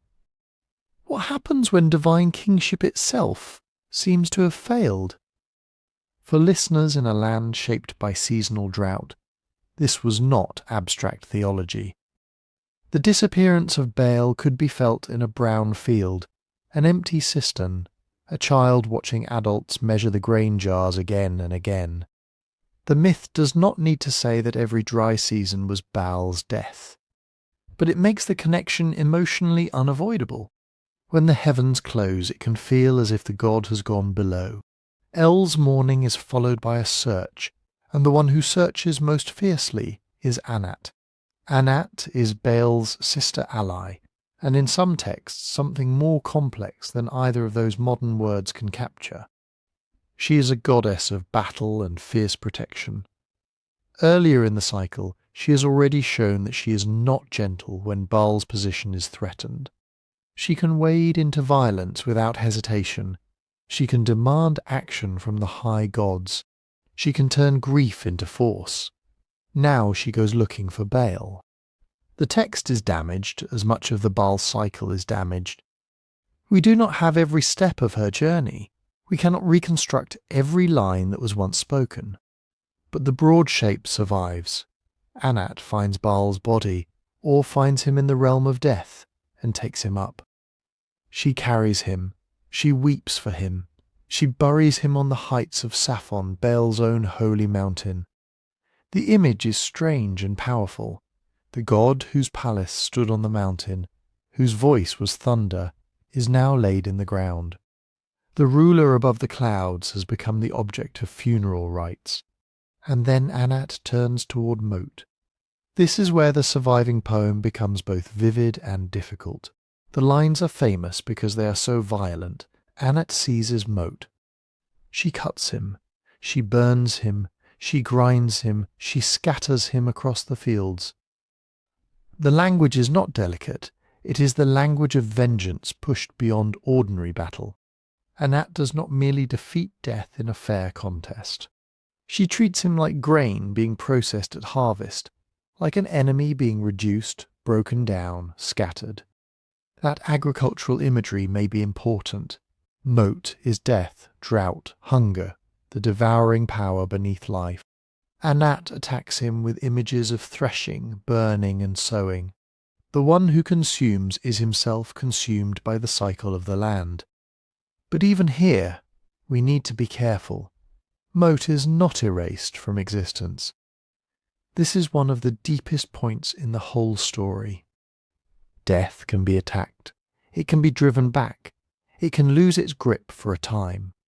But Mot is not just another monster whose defeat permanently cleans up the universe. He is part of reality. He belongs to a world where every harvest ends, every body dies, every season turns. And in the tablets, Mot eventually speaks again. Before that happens, though, something changes. Baal returns. The poems tell us that after a period of absence, Baal is alive again, restored to his place. The rain god returns to his throne. The storm is heard once more. The world can breathe. It is tempting to use the word resurrection here, and in a broad sense it makes immediate sense.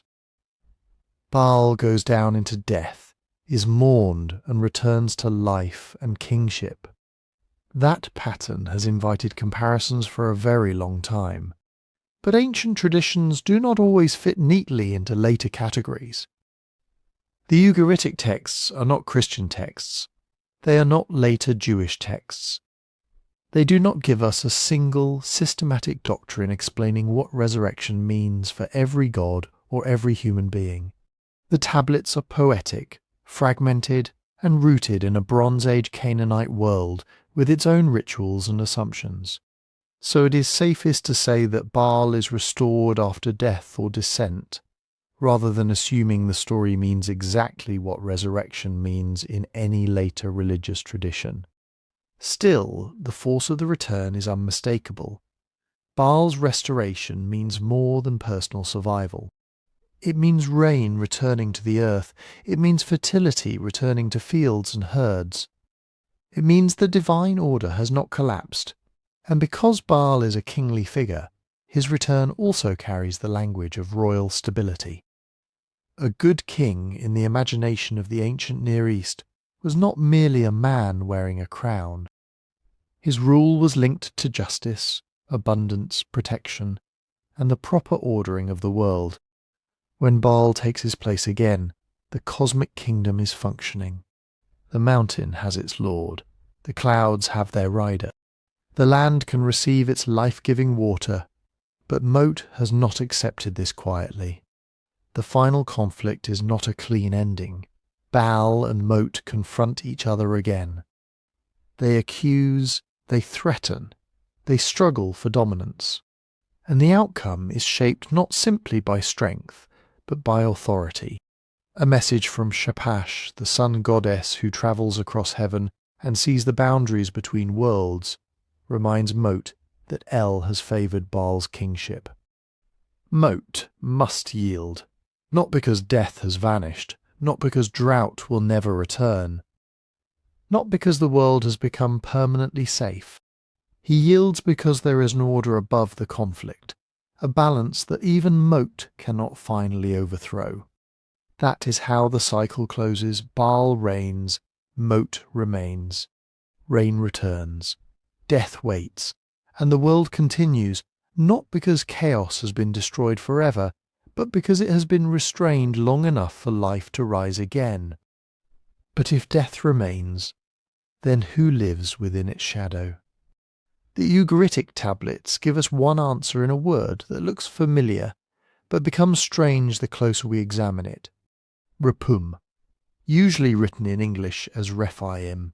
The word appears in ritual texts and literary passages from Ugarit, sometimes in contexts that seem to involve the dead, sometimes kings, sometimes ancient ancestors, and sometimes beings who appear to belong to a divine or semi-divine world below the surface of ordinary human life. They are difficult to pin down, and that difficulty is not a failure of modern scholarship. It is part of what makes these tablets so valuable. They preserve a religious world that did not divide reality into the neat categories we often expect.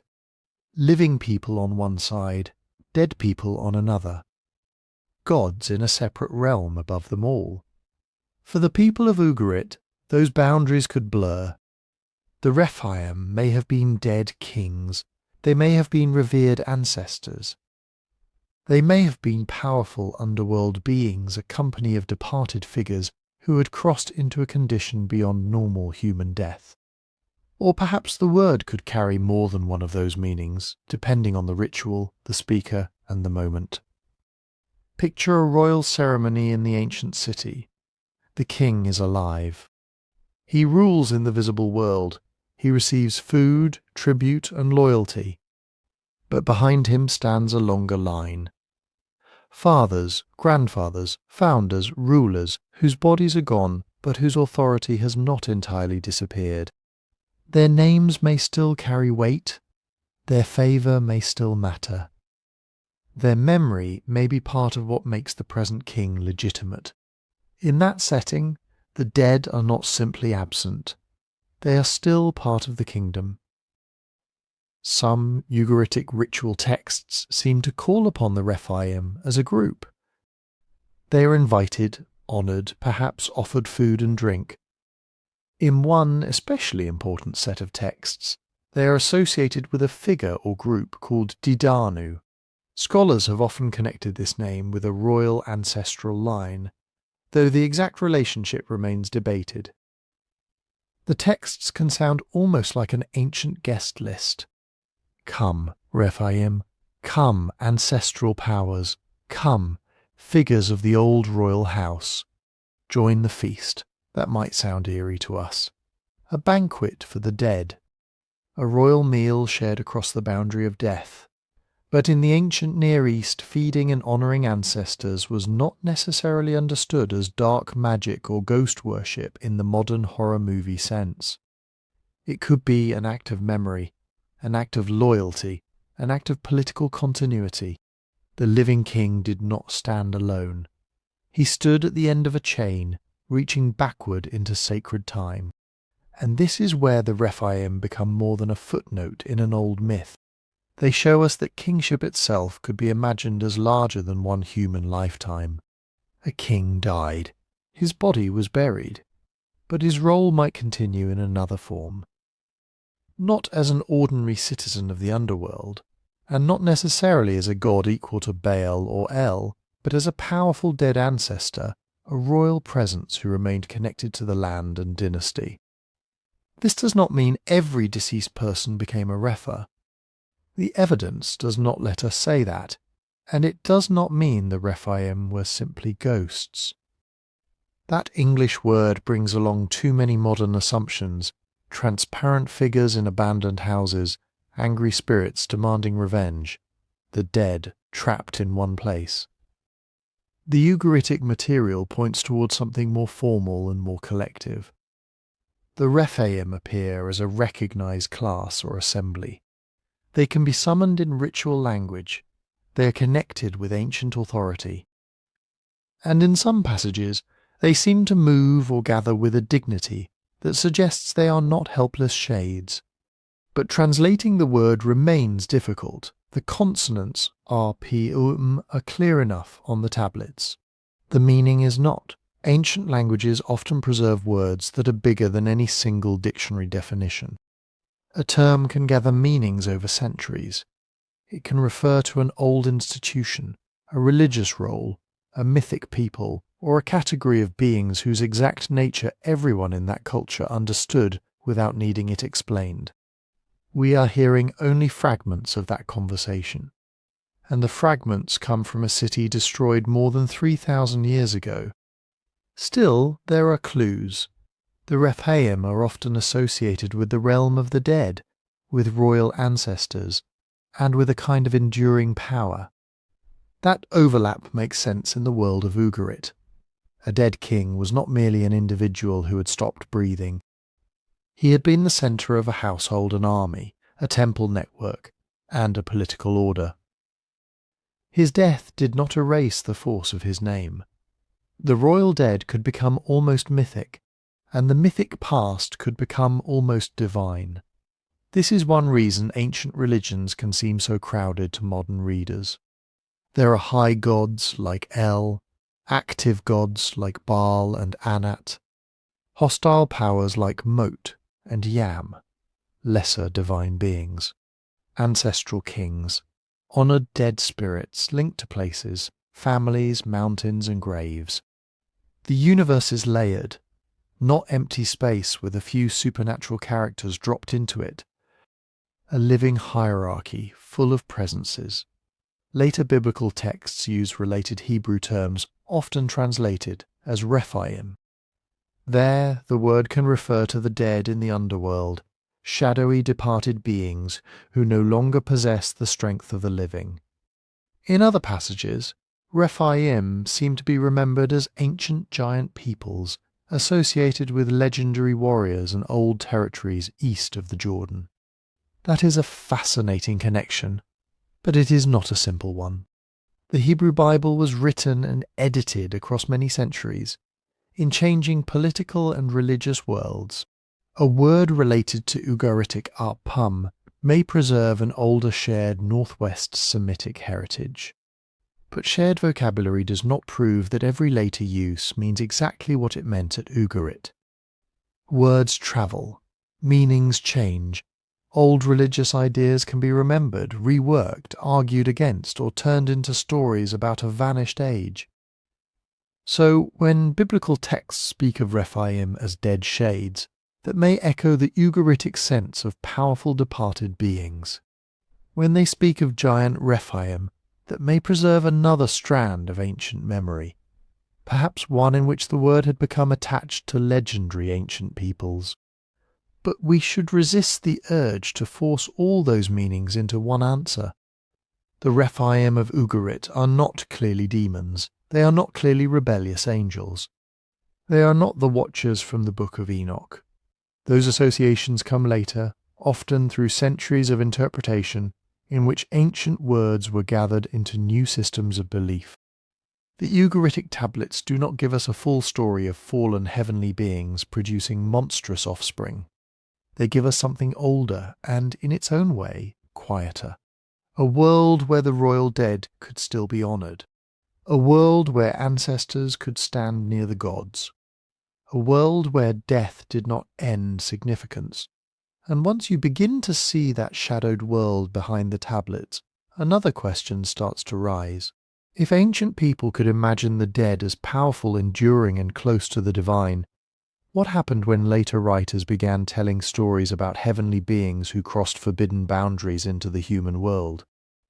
The answer begins with a reminder that can sound almost obvious, but is easy to forget. Ugarit and ancient Israel did not exist in separate universes. They were part of the same larger Northwest Semitic world. Their languages were related. Their scribes used many of the same basic words for gods, mountains, seas, death, kingship, sacrifice, and the heavens. Their people lived among overlapping trade routes, political rivalries, migrations, and inherited stories. So, when the Ugaritic tablets sometimes sound familiar to readers of the Hebrew Bible, that is not necessarily surprising. It is what we should expect. Ugaritic is not Hebrew. The tablets are not early drafts of biblical books. The religion of Ugarit was not biblical religion before the Bible. But the languages are close cousins, and cousins often preserve old family words. The Ugaritic high god is El. In Hebrew, El is also a basic word for God, and El appears in many biblical names: Israel, Samuel, Bethel. The God of Israel is sometimes called El Elyon, God Most High, or El Shaddai. These titles belong to a world where divine names and titles carried long histories. At Ugarit, El is the aged fatherly figure of the divine assembly. He presides, judges, grants authority, and stands at the head of the gods. In parts of the Hebrew Bible we also find a heavenly council. Psalm 82 opens with God standing in the divine assembly, judging among the Elohim, the gods or divine beings. Psalm 89 speaks of the council of holy ones, beings in the skies who surround the Lord. The Book of Job imagines the sons of God presenting themselves before the Lord. These scenes do not mean the biblical writers simply accepted the Ugaritic pantheon unchanged. They do show that Israelite writers could imagine heaven as a royal court, not empty space, not a lonely throne floating in silence. A court, a council, a divine assembly beneath the authority of the highest God. And that image was old. At Ugarit, the gods gather before El. Decisions are made, messages are carried, authority is granted. Baal must seek permission for his palace. Conflicts in heaven shape the world below. In the Bible, the council remains, but its meaning shifts. The God of Israel is not one powerful member among competing gods. He is the ruler whose authority cannot finally be challenged. The heavenly beings serve him. They carry out his commands. Even when they appear strange, dangerous, or mysterious, they do not stand as true rivals. The old language is still there, but the theological centre has changed. And then there is Baal, the storm lord, the rider of the clouds. In the Baal Cycle, Baal is repeatedly associated with thunder, rain, fertile fields, and the clouds that cross the sky. His power is heard in the storm. His voice shakes the earth. His arrival can mean life for fields that have waited through the dry season. The Hebrew Bible uses storm imagery too. The Lord rides upon the clouds. He comes in thunder. He controls rain, wind, sea, and lightning. Psalm 68 calls him the one who rides through the deserts. Psalm 104 describes him as making the clouds his chariot.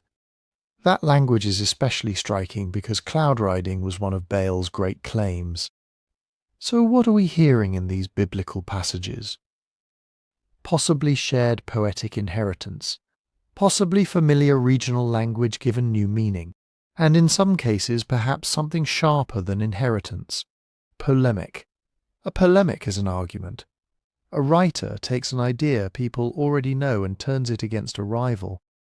If Baal is famous as the rider of the clouds, then calling the God of Israel the true rider of the clouds makes a claim without needing to name Baal directly. The storm does not belong to Baal. The rain does not belong to Baal. The sky does not belong to Baal. The biblical writers can take the most impressive symbols of the old storm god and place them in the hands of their own god. It is not copying. It is competition through poetry. The same pattern appears with the sea. In Ugaritic myth, Yam, sea, is not merely water. He is a dangerous divine power. He represents the untamed flood, the force that threatens order, the chaos that must be restrained. Baal's struggle against Yam is a cosmic battle. If Yam wins, the world is placed under the rule of the sea. Biblical poetry often speaks of the sea in similar terms.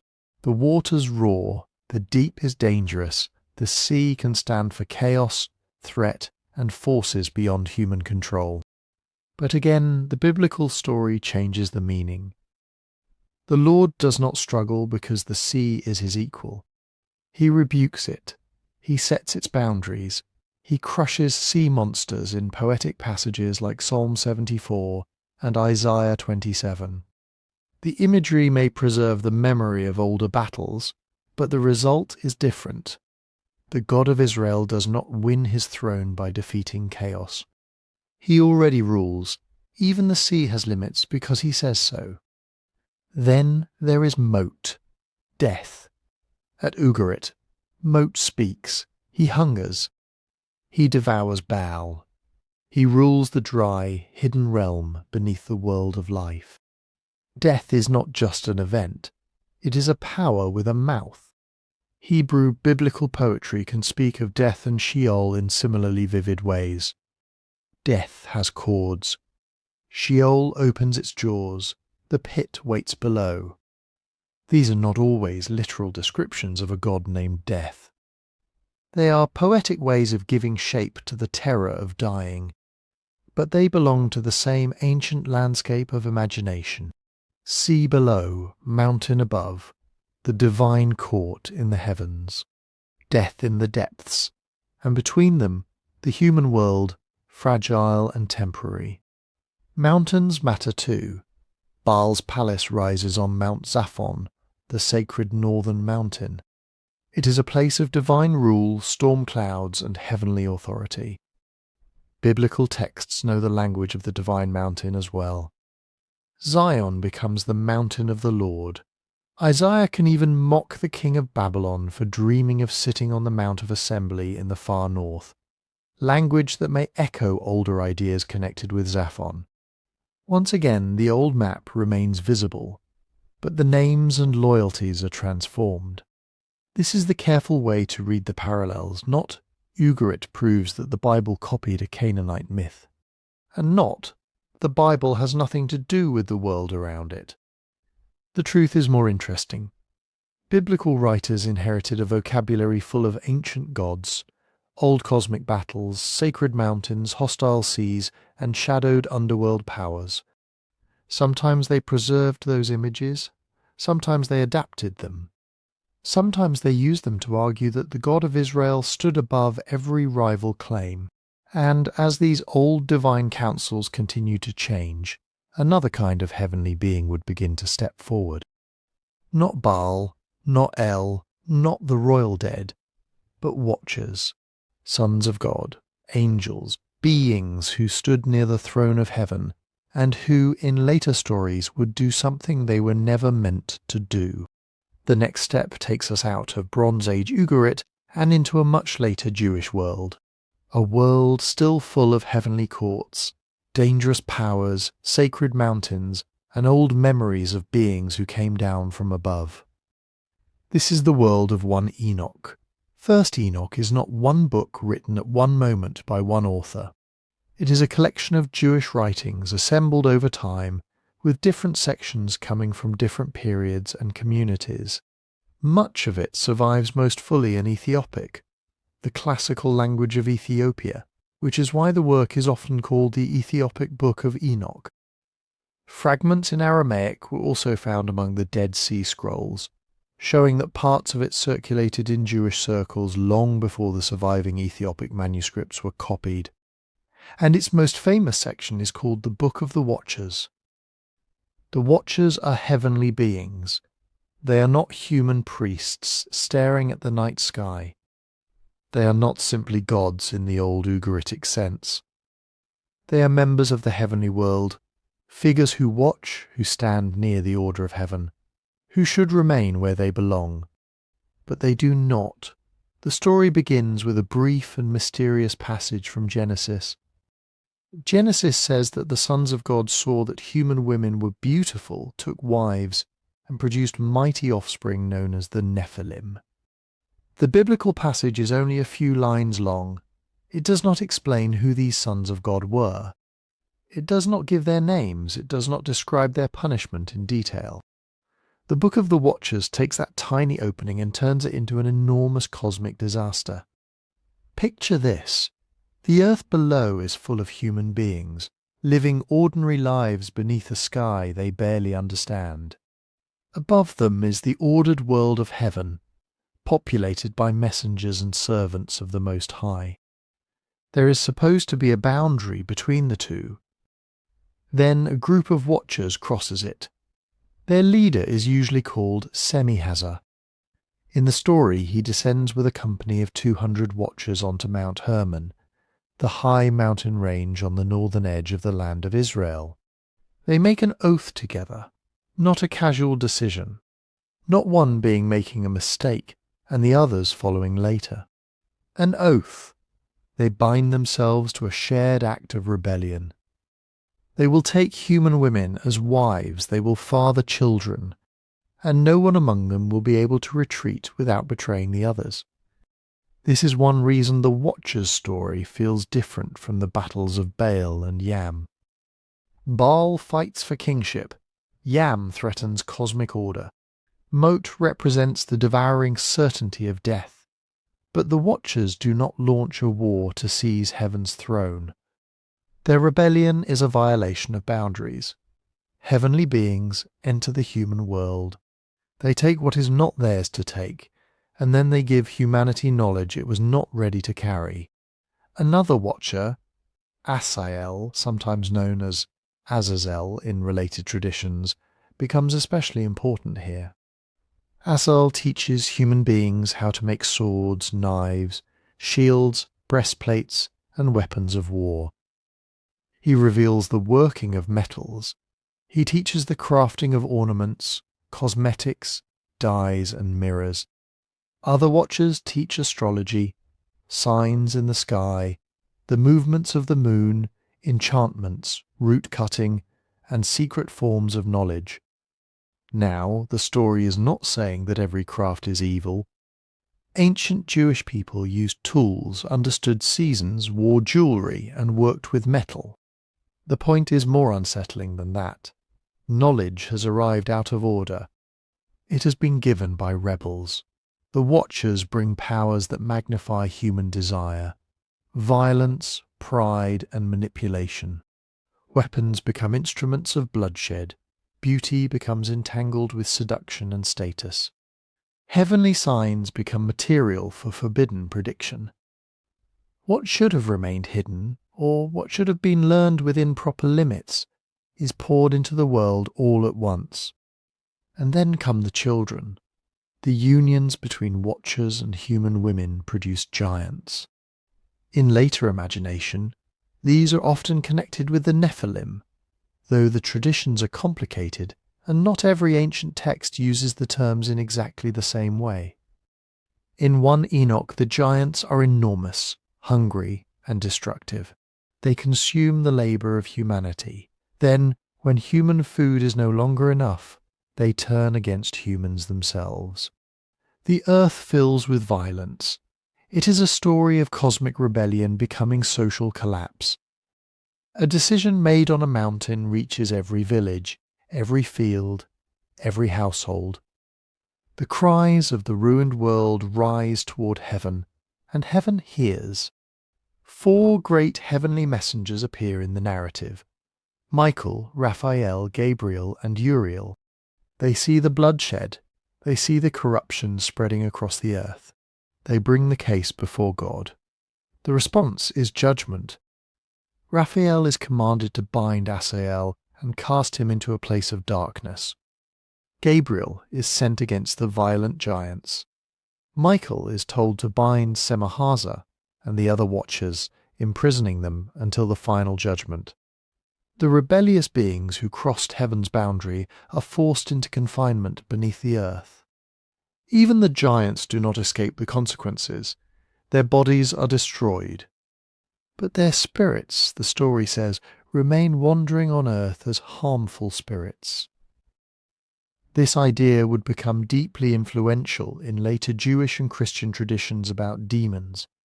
So the Book of the Watchers gives suffering a vast backstory. Human violence is human, but it has also been intensified by a rebellion from above. Still, we need to keep the timeline clear. The Book of the Watchers belongs to the Second Temple Jewish world, not to Bronze Age Ugarit. Most scholars place its composition somewhere in the centuries before the time of Jesus, though its traditions may have developed over a longer period. It stands much closer to the world of biblical interpretation, Persian and Hellenistic empires, apocalyptic expectation, angels, demons, judgment, and the coming restoration of creation. The Watchers are not characters in the Ugaritic Baal Cycle. Their names do not appear on the tablets from Ras Shamra. Semihazar is not Baal. Asiel is not Mot. There is no Ugaritic text that tells the Watcher's story in its Enochic form. But that does not end the question, because both worlds imagine heaven as populated. Both know divine assemblies. Both know dangerous powers crossing the boundaries of the cosmos. And both place human life beneath conflicts that begin far above the earth. The similarities are real. The direct line between them is much harder to prove. So, does Ugarit preserve an earlier version of the Watcher's story? It is a tempting idea. You have ancient tablets from a Canaanite city on the Syrian coast. You have a much later Jewish story about heavenly beings descending to earth, bringing dangerous knowledge and causing catastrophe. Both worlds contain divine councils. Both imagine a sky crowded with powers. Both know mountains where heaven and earth seem to touch. Both describe disorder as something larger than one bad king, one failed harvest, or one human crime. Put all that together, and it can feel as if the answer must be yes.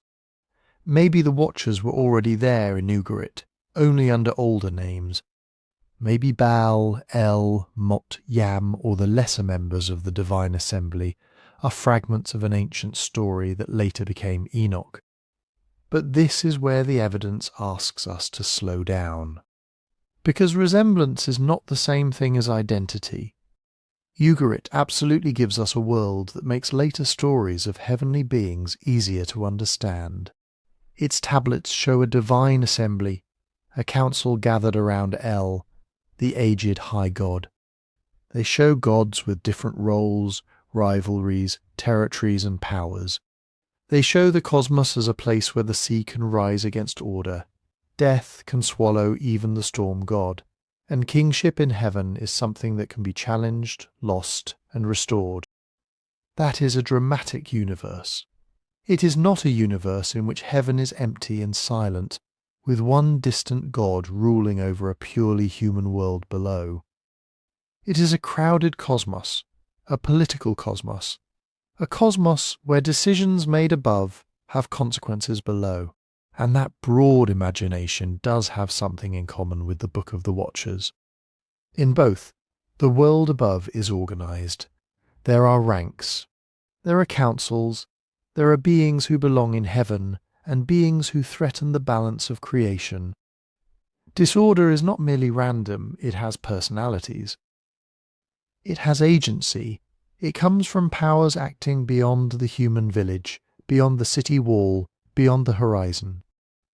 But then the stories begin moving in very different directions. The Baal Cycle is mainly concerned with divine kingship and the stability of the natural world. Can Baal, the storm god, defeat Yam, the dangerous sea? Can he establish his palace on the holy mountain? Can life-giving rain continue when Mot, the power of death and drought, claims him? Its great tensions are seasonal, royal and cosmic. Baal is not a fallen angel. He does not descend because he desires human women. He does not teach forbidden arts to humanity. He does not father giants. And when he confronts enemies, the problem is not that a heavenly being has crossed a moral boundary between heaven and earth. The problem is who will rule. Yam represents an untamed force that threatens the ordered world. Mot represents death, dryness, hunger, and the grave. Baal struggles against them because the world needs rain. fertility, and a stable divine order. The story can be violent, strange, and full of divine threats. But it is not the Enochic story of angelic rebellion corrupting human society. The Watchers' story has a different centre of gravity. Its deepest concern is not whether a storm god will win a palace. It is why violence has overwhelmed the earth. Why do humans make weapons? Why does secret knowledge become destructive? Why do boundaries collapse? Why are giants devouring the world? For one Enoch, the answer involves moral transgression. The Watchers were supposed to remain in heaven. They came down. They took human wives. They revealed knowledge in the wrong way at the wrong time through the wrong agents. Their punishment is not simply defeat in a contest for kingship. It is imprisonment and judgment. That is a very different kind of cosmic conflict. In Ugarit, divine beings can be dangerous, selfish, violent, and unpredictable. But the tablets do not present a group of heavenly servants who rebel against the high god by marrying mortal women. They do not tell of 200 beings swearing an oath on Mount Hermon. They do not name Semihaza or Asael. They do not describe giants born from heavenly and human unions. And they do not explain the origin of evil spirits as the wandering remains of dead giants. Those are not small missing details, they are the plot. And the historical distance matters too. Ugarit was destroyed around the beginning of the 12th century BCE during the upheavals that ended the Late Bronze Age. Its tablets were buried for roughly 3,000 years before modern excavators found them. The surviving portions of 1 Enoch are much later. The Book of the Watchers is generally placed in the centuries before the Common Era, in the Second Temple period. Even if some of its ideas preserve older traditions, we are still looking across many centuries of change. Kingdoms rose and fell, languages shifted. Israelite religion developed in conversation with its Canaanite inheritance, with Mesopotamian traditions, and later with Persian and Greek worlds. That is not a simple line from one tablet to one scroll. It is more like a river system. Old streams may feed later channels. Themes may survive, images may be remembered, transformed, argued over, and given new meanings. A divine council in one age can become a heavenly court in another. A mountain associated with gods can become the setting for an angelic oath. Old ideas about dangerous powers can be reshaped into a story about rebellion, forbidden knowledge, judgment, and the corruption of the human world. Possible influence is not impossible. The ancient Levant was never sealed into separate boxes. Stories travelled with merchants, scribes, soldiers, marriages, exiles, and priests. People heard old names and retold old fears.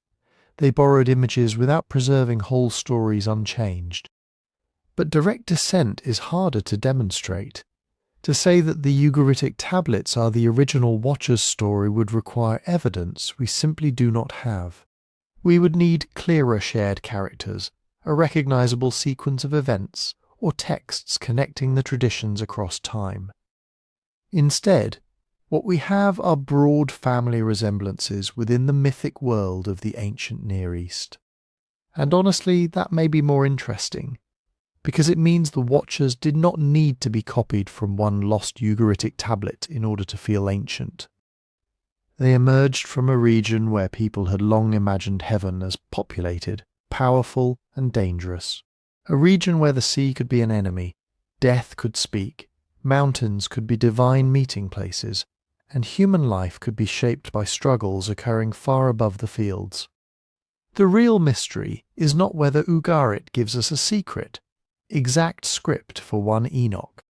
It is how old cosmic ideas kept changing, century after century, until heavenly beings became watchers, rebellion became a crime against creation, and the violence of the earth was traced back to an oath made on a mountain.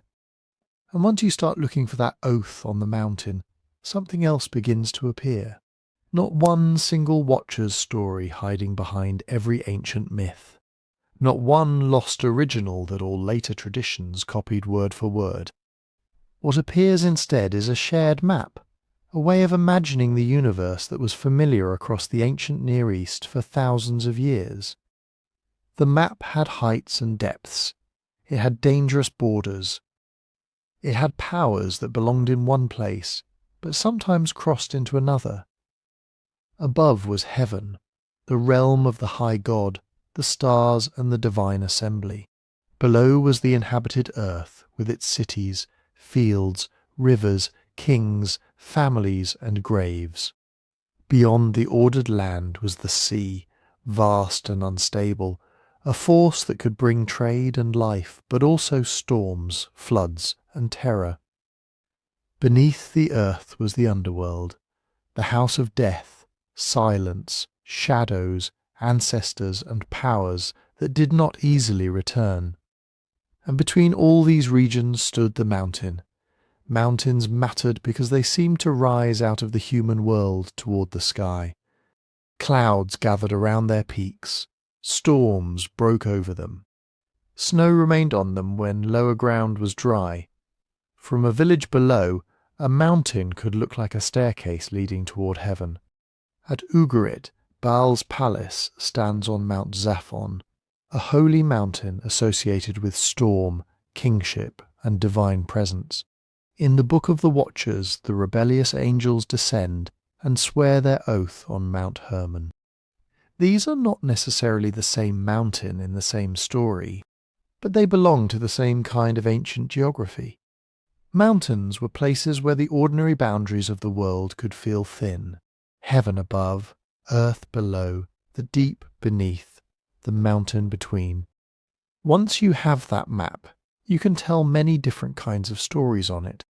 You can tell a story about the sea rising against the gods. That is close to what happens with Yam in the Baal Cycle. Yam is not simply salt water. He is the threatening force of the sea made personal, a power that demands authority and challenges the order of the divine world. You can tell a story about death swallowing life. That is what Mot does. He is not merely a dead human soul, and not just a grim reaper waiting beside a grave. He is death as a hungry speaking power, dryness, famine. The grave, the end of reign. You can tell a story about a younger god winning authority from older powers. Across the ancient Near East, myths sometimes imagine divine rule as contested. A storm god rises. A sea monster is defeated. A new king establishes a palace. Order is not assumed, it has to be defended. And then you can tell a different story. A story in which beings from heaven do not challenge the sea or fight for a throne. They break a boundary. They come down to earth. They mix the worlds in a forbidden way. They teach knowledge that human beings were not meant to have. That is the direction taken by the Watchers' tradition. These stories can share scenery without sharing the same plot. That distinction is important. A divine succession myth asks, who rules the cosmos?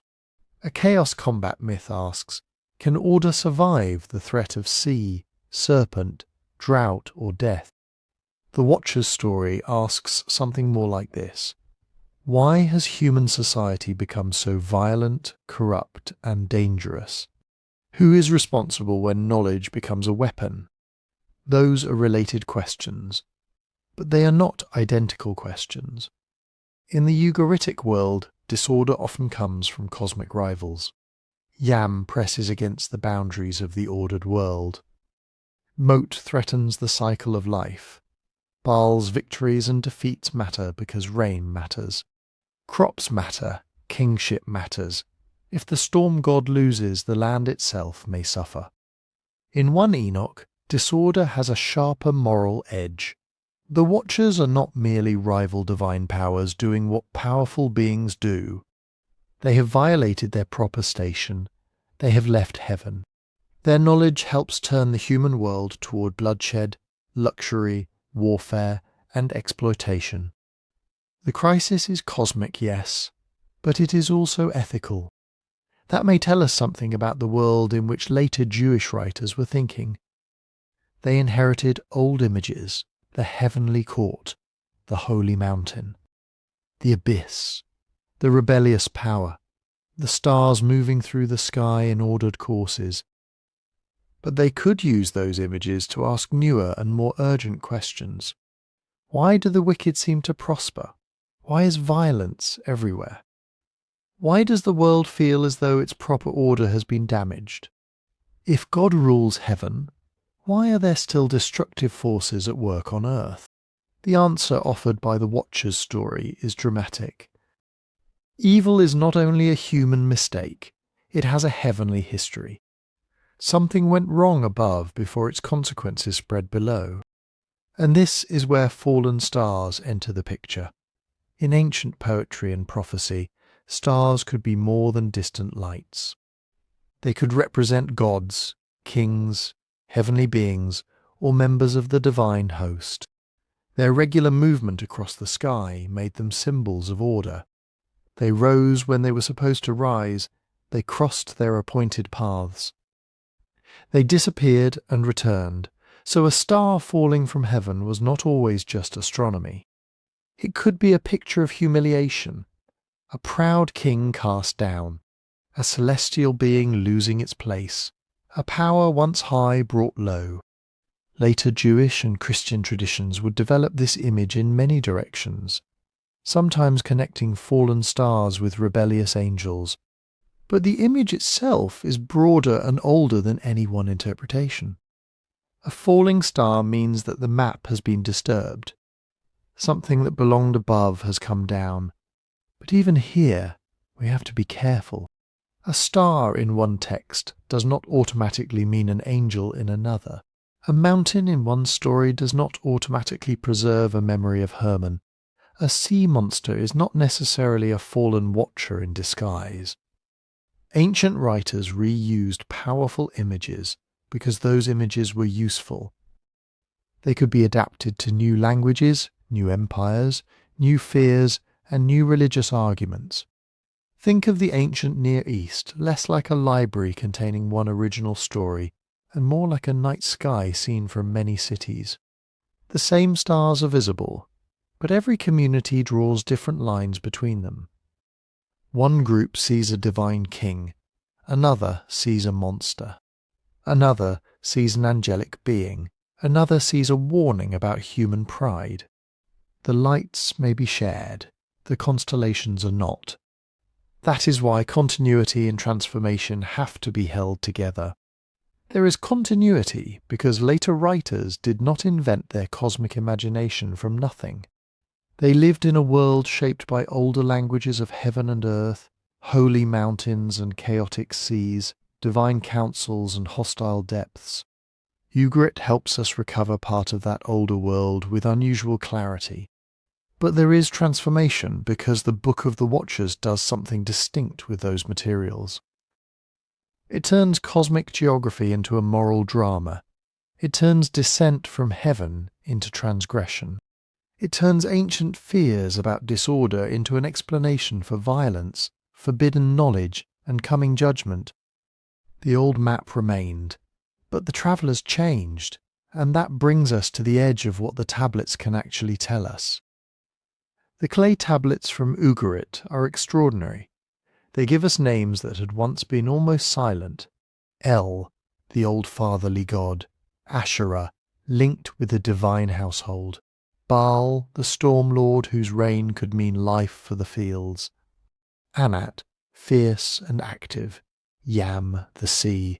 Mot, death. They preserve poems about conflict, kingship, drought, rain, feasting, mourning and return. They also preserve rituals, offerings for gods, lists of sacrifices, calendars, prayers, administrative records, letters written by people who were not trying to explain the deepest secrets of the universe, but who still had grain to count, livestock to record, shipments to receive, and obligations to fulfill. This matters because it keeps Ugarit real. The gods of the poems were not only characters in stories, They belonged to a lived religious world.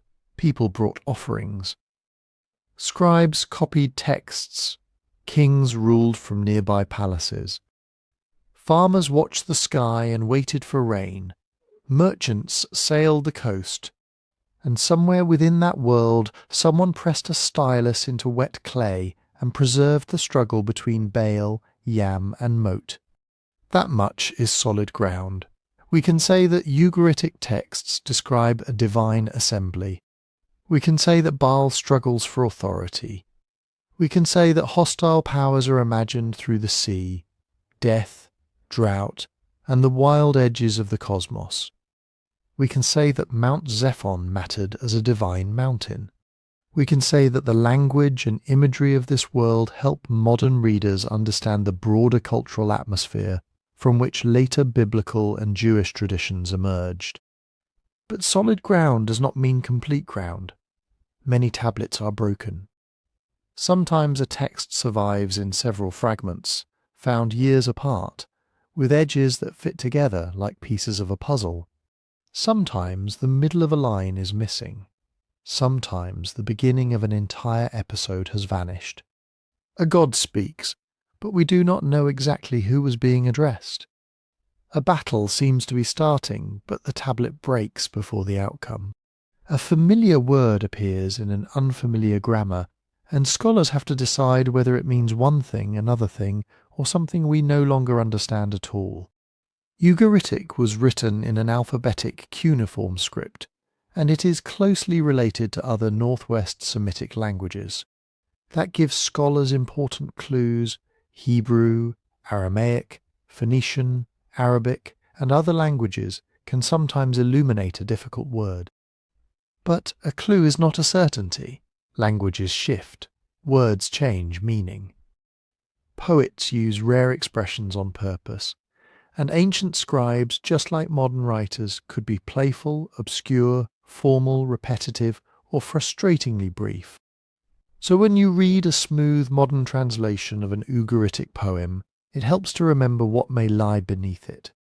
Brackets, question marks, restored letters, possible readings, tiny decisions made by translators trying to hear a voice from more than 3,000 years ago.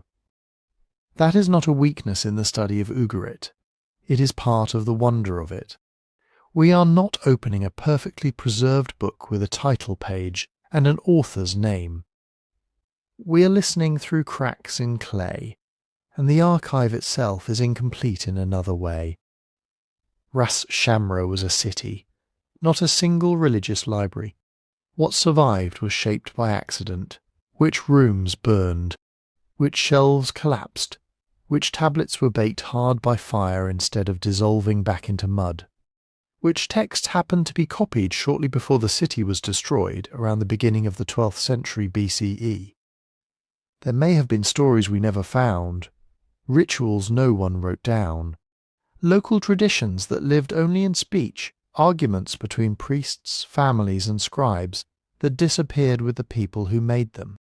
Silence in the archive is not proof that something never existed.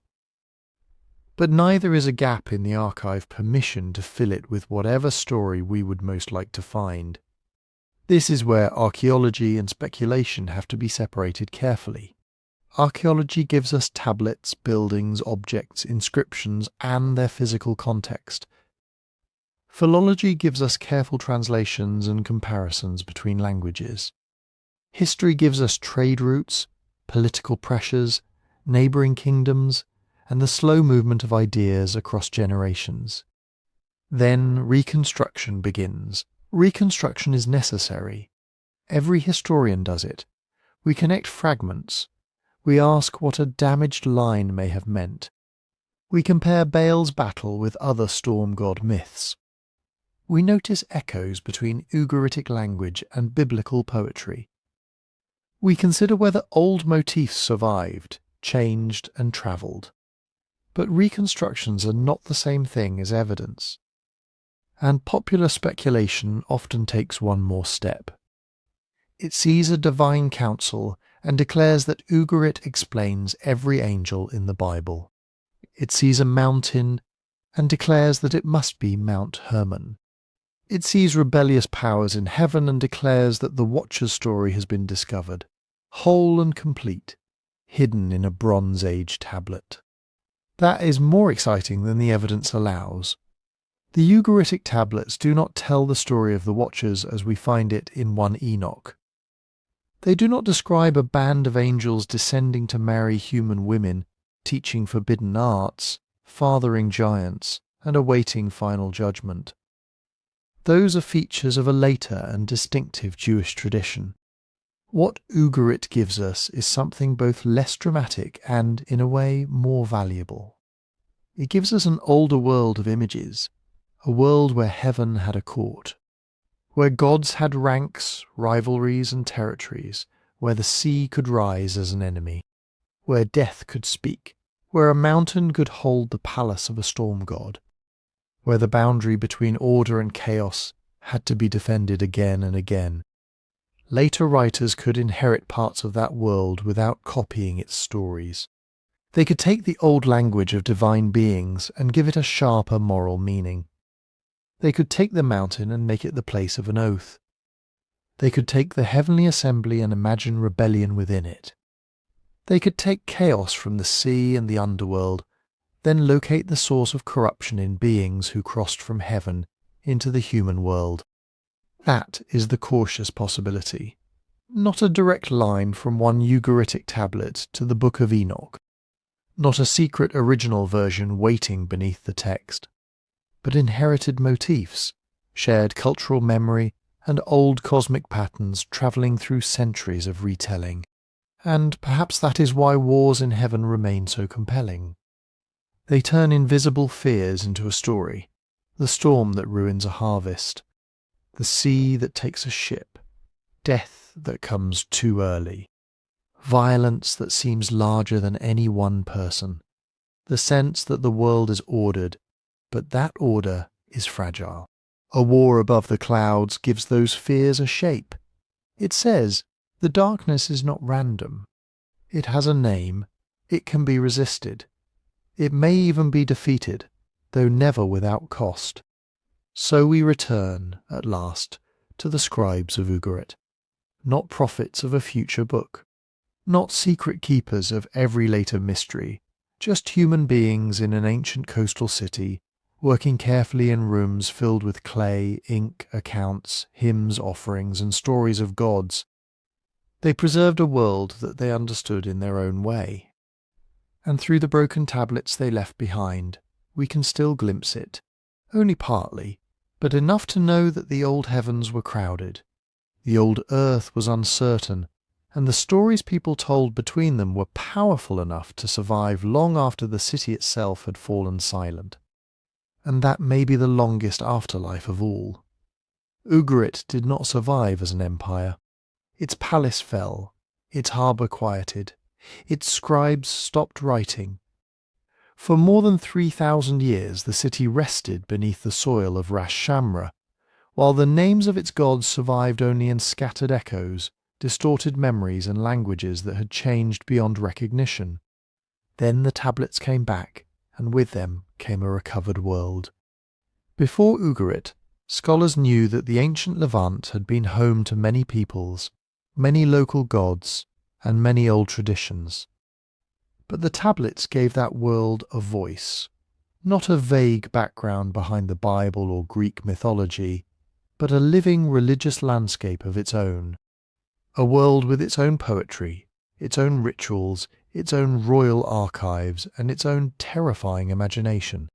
In that imagination Baal struggled against Yam, the sea that threatened order with its untamed force. Then Baal faced Mot, death itself, the power of drought, decay, hunger, and the grave. He won, he fell, he returned. And above these struggles stood the divine council, a heavenly assembly where authority was recognized, contested, granted, and sometimes endangered. That pattern did not vanish when Ugarit vanished.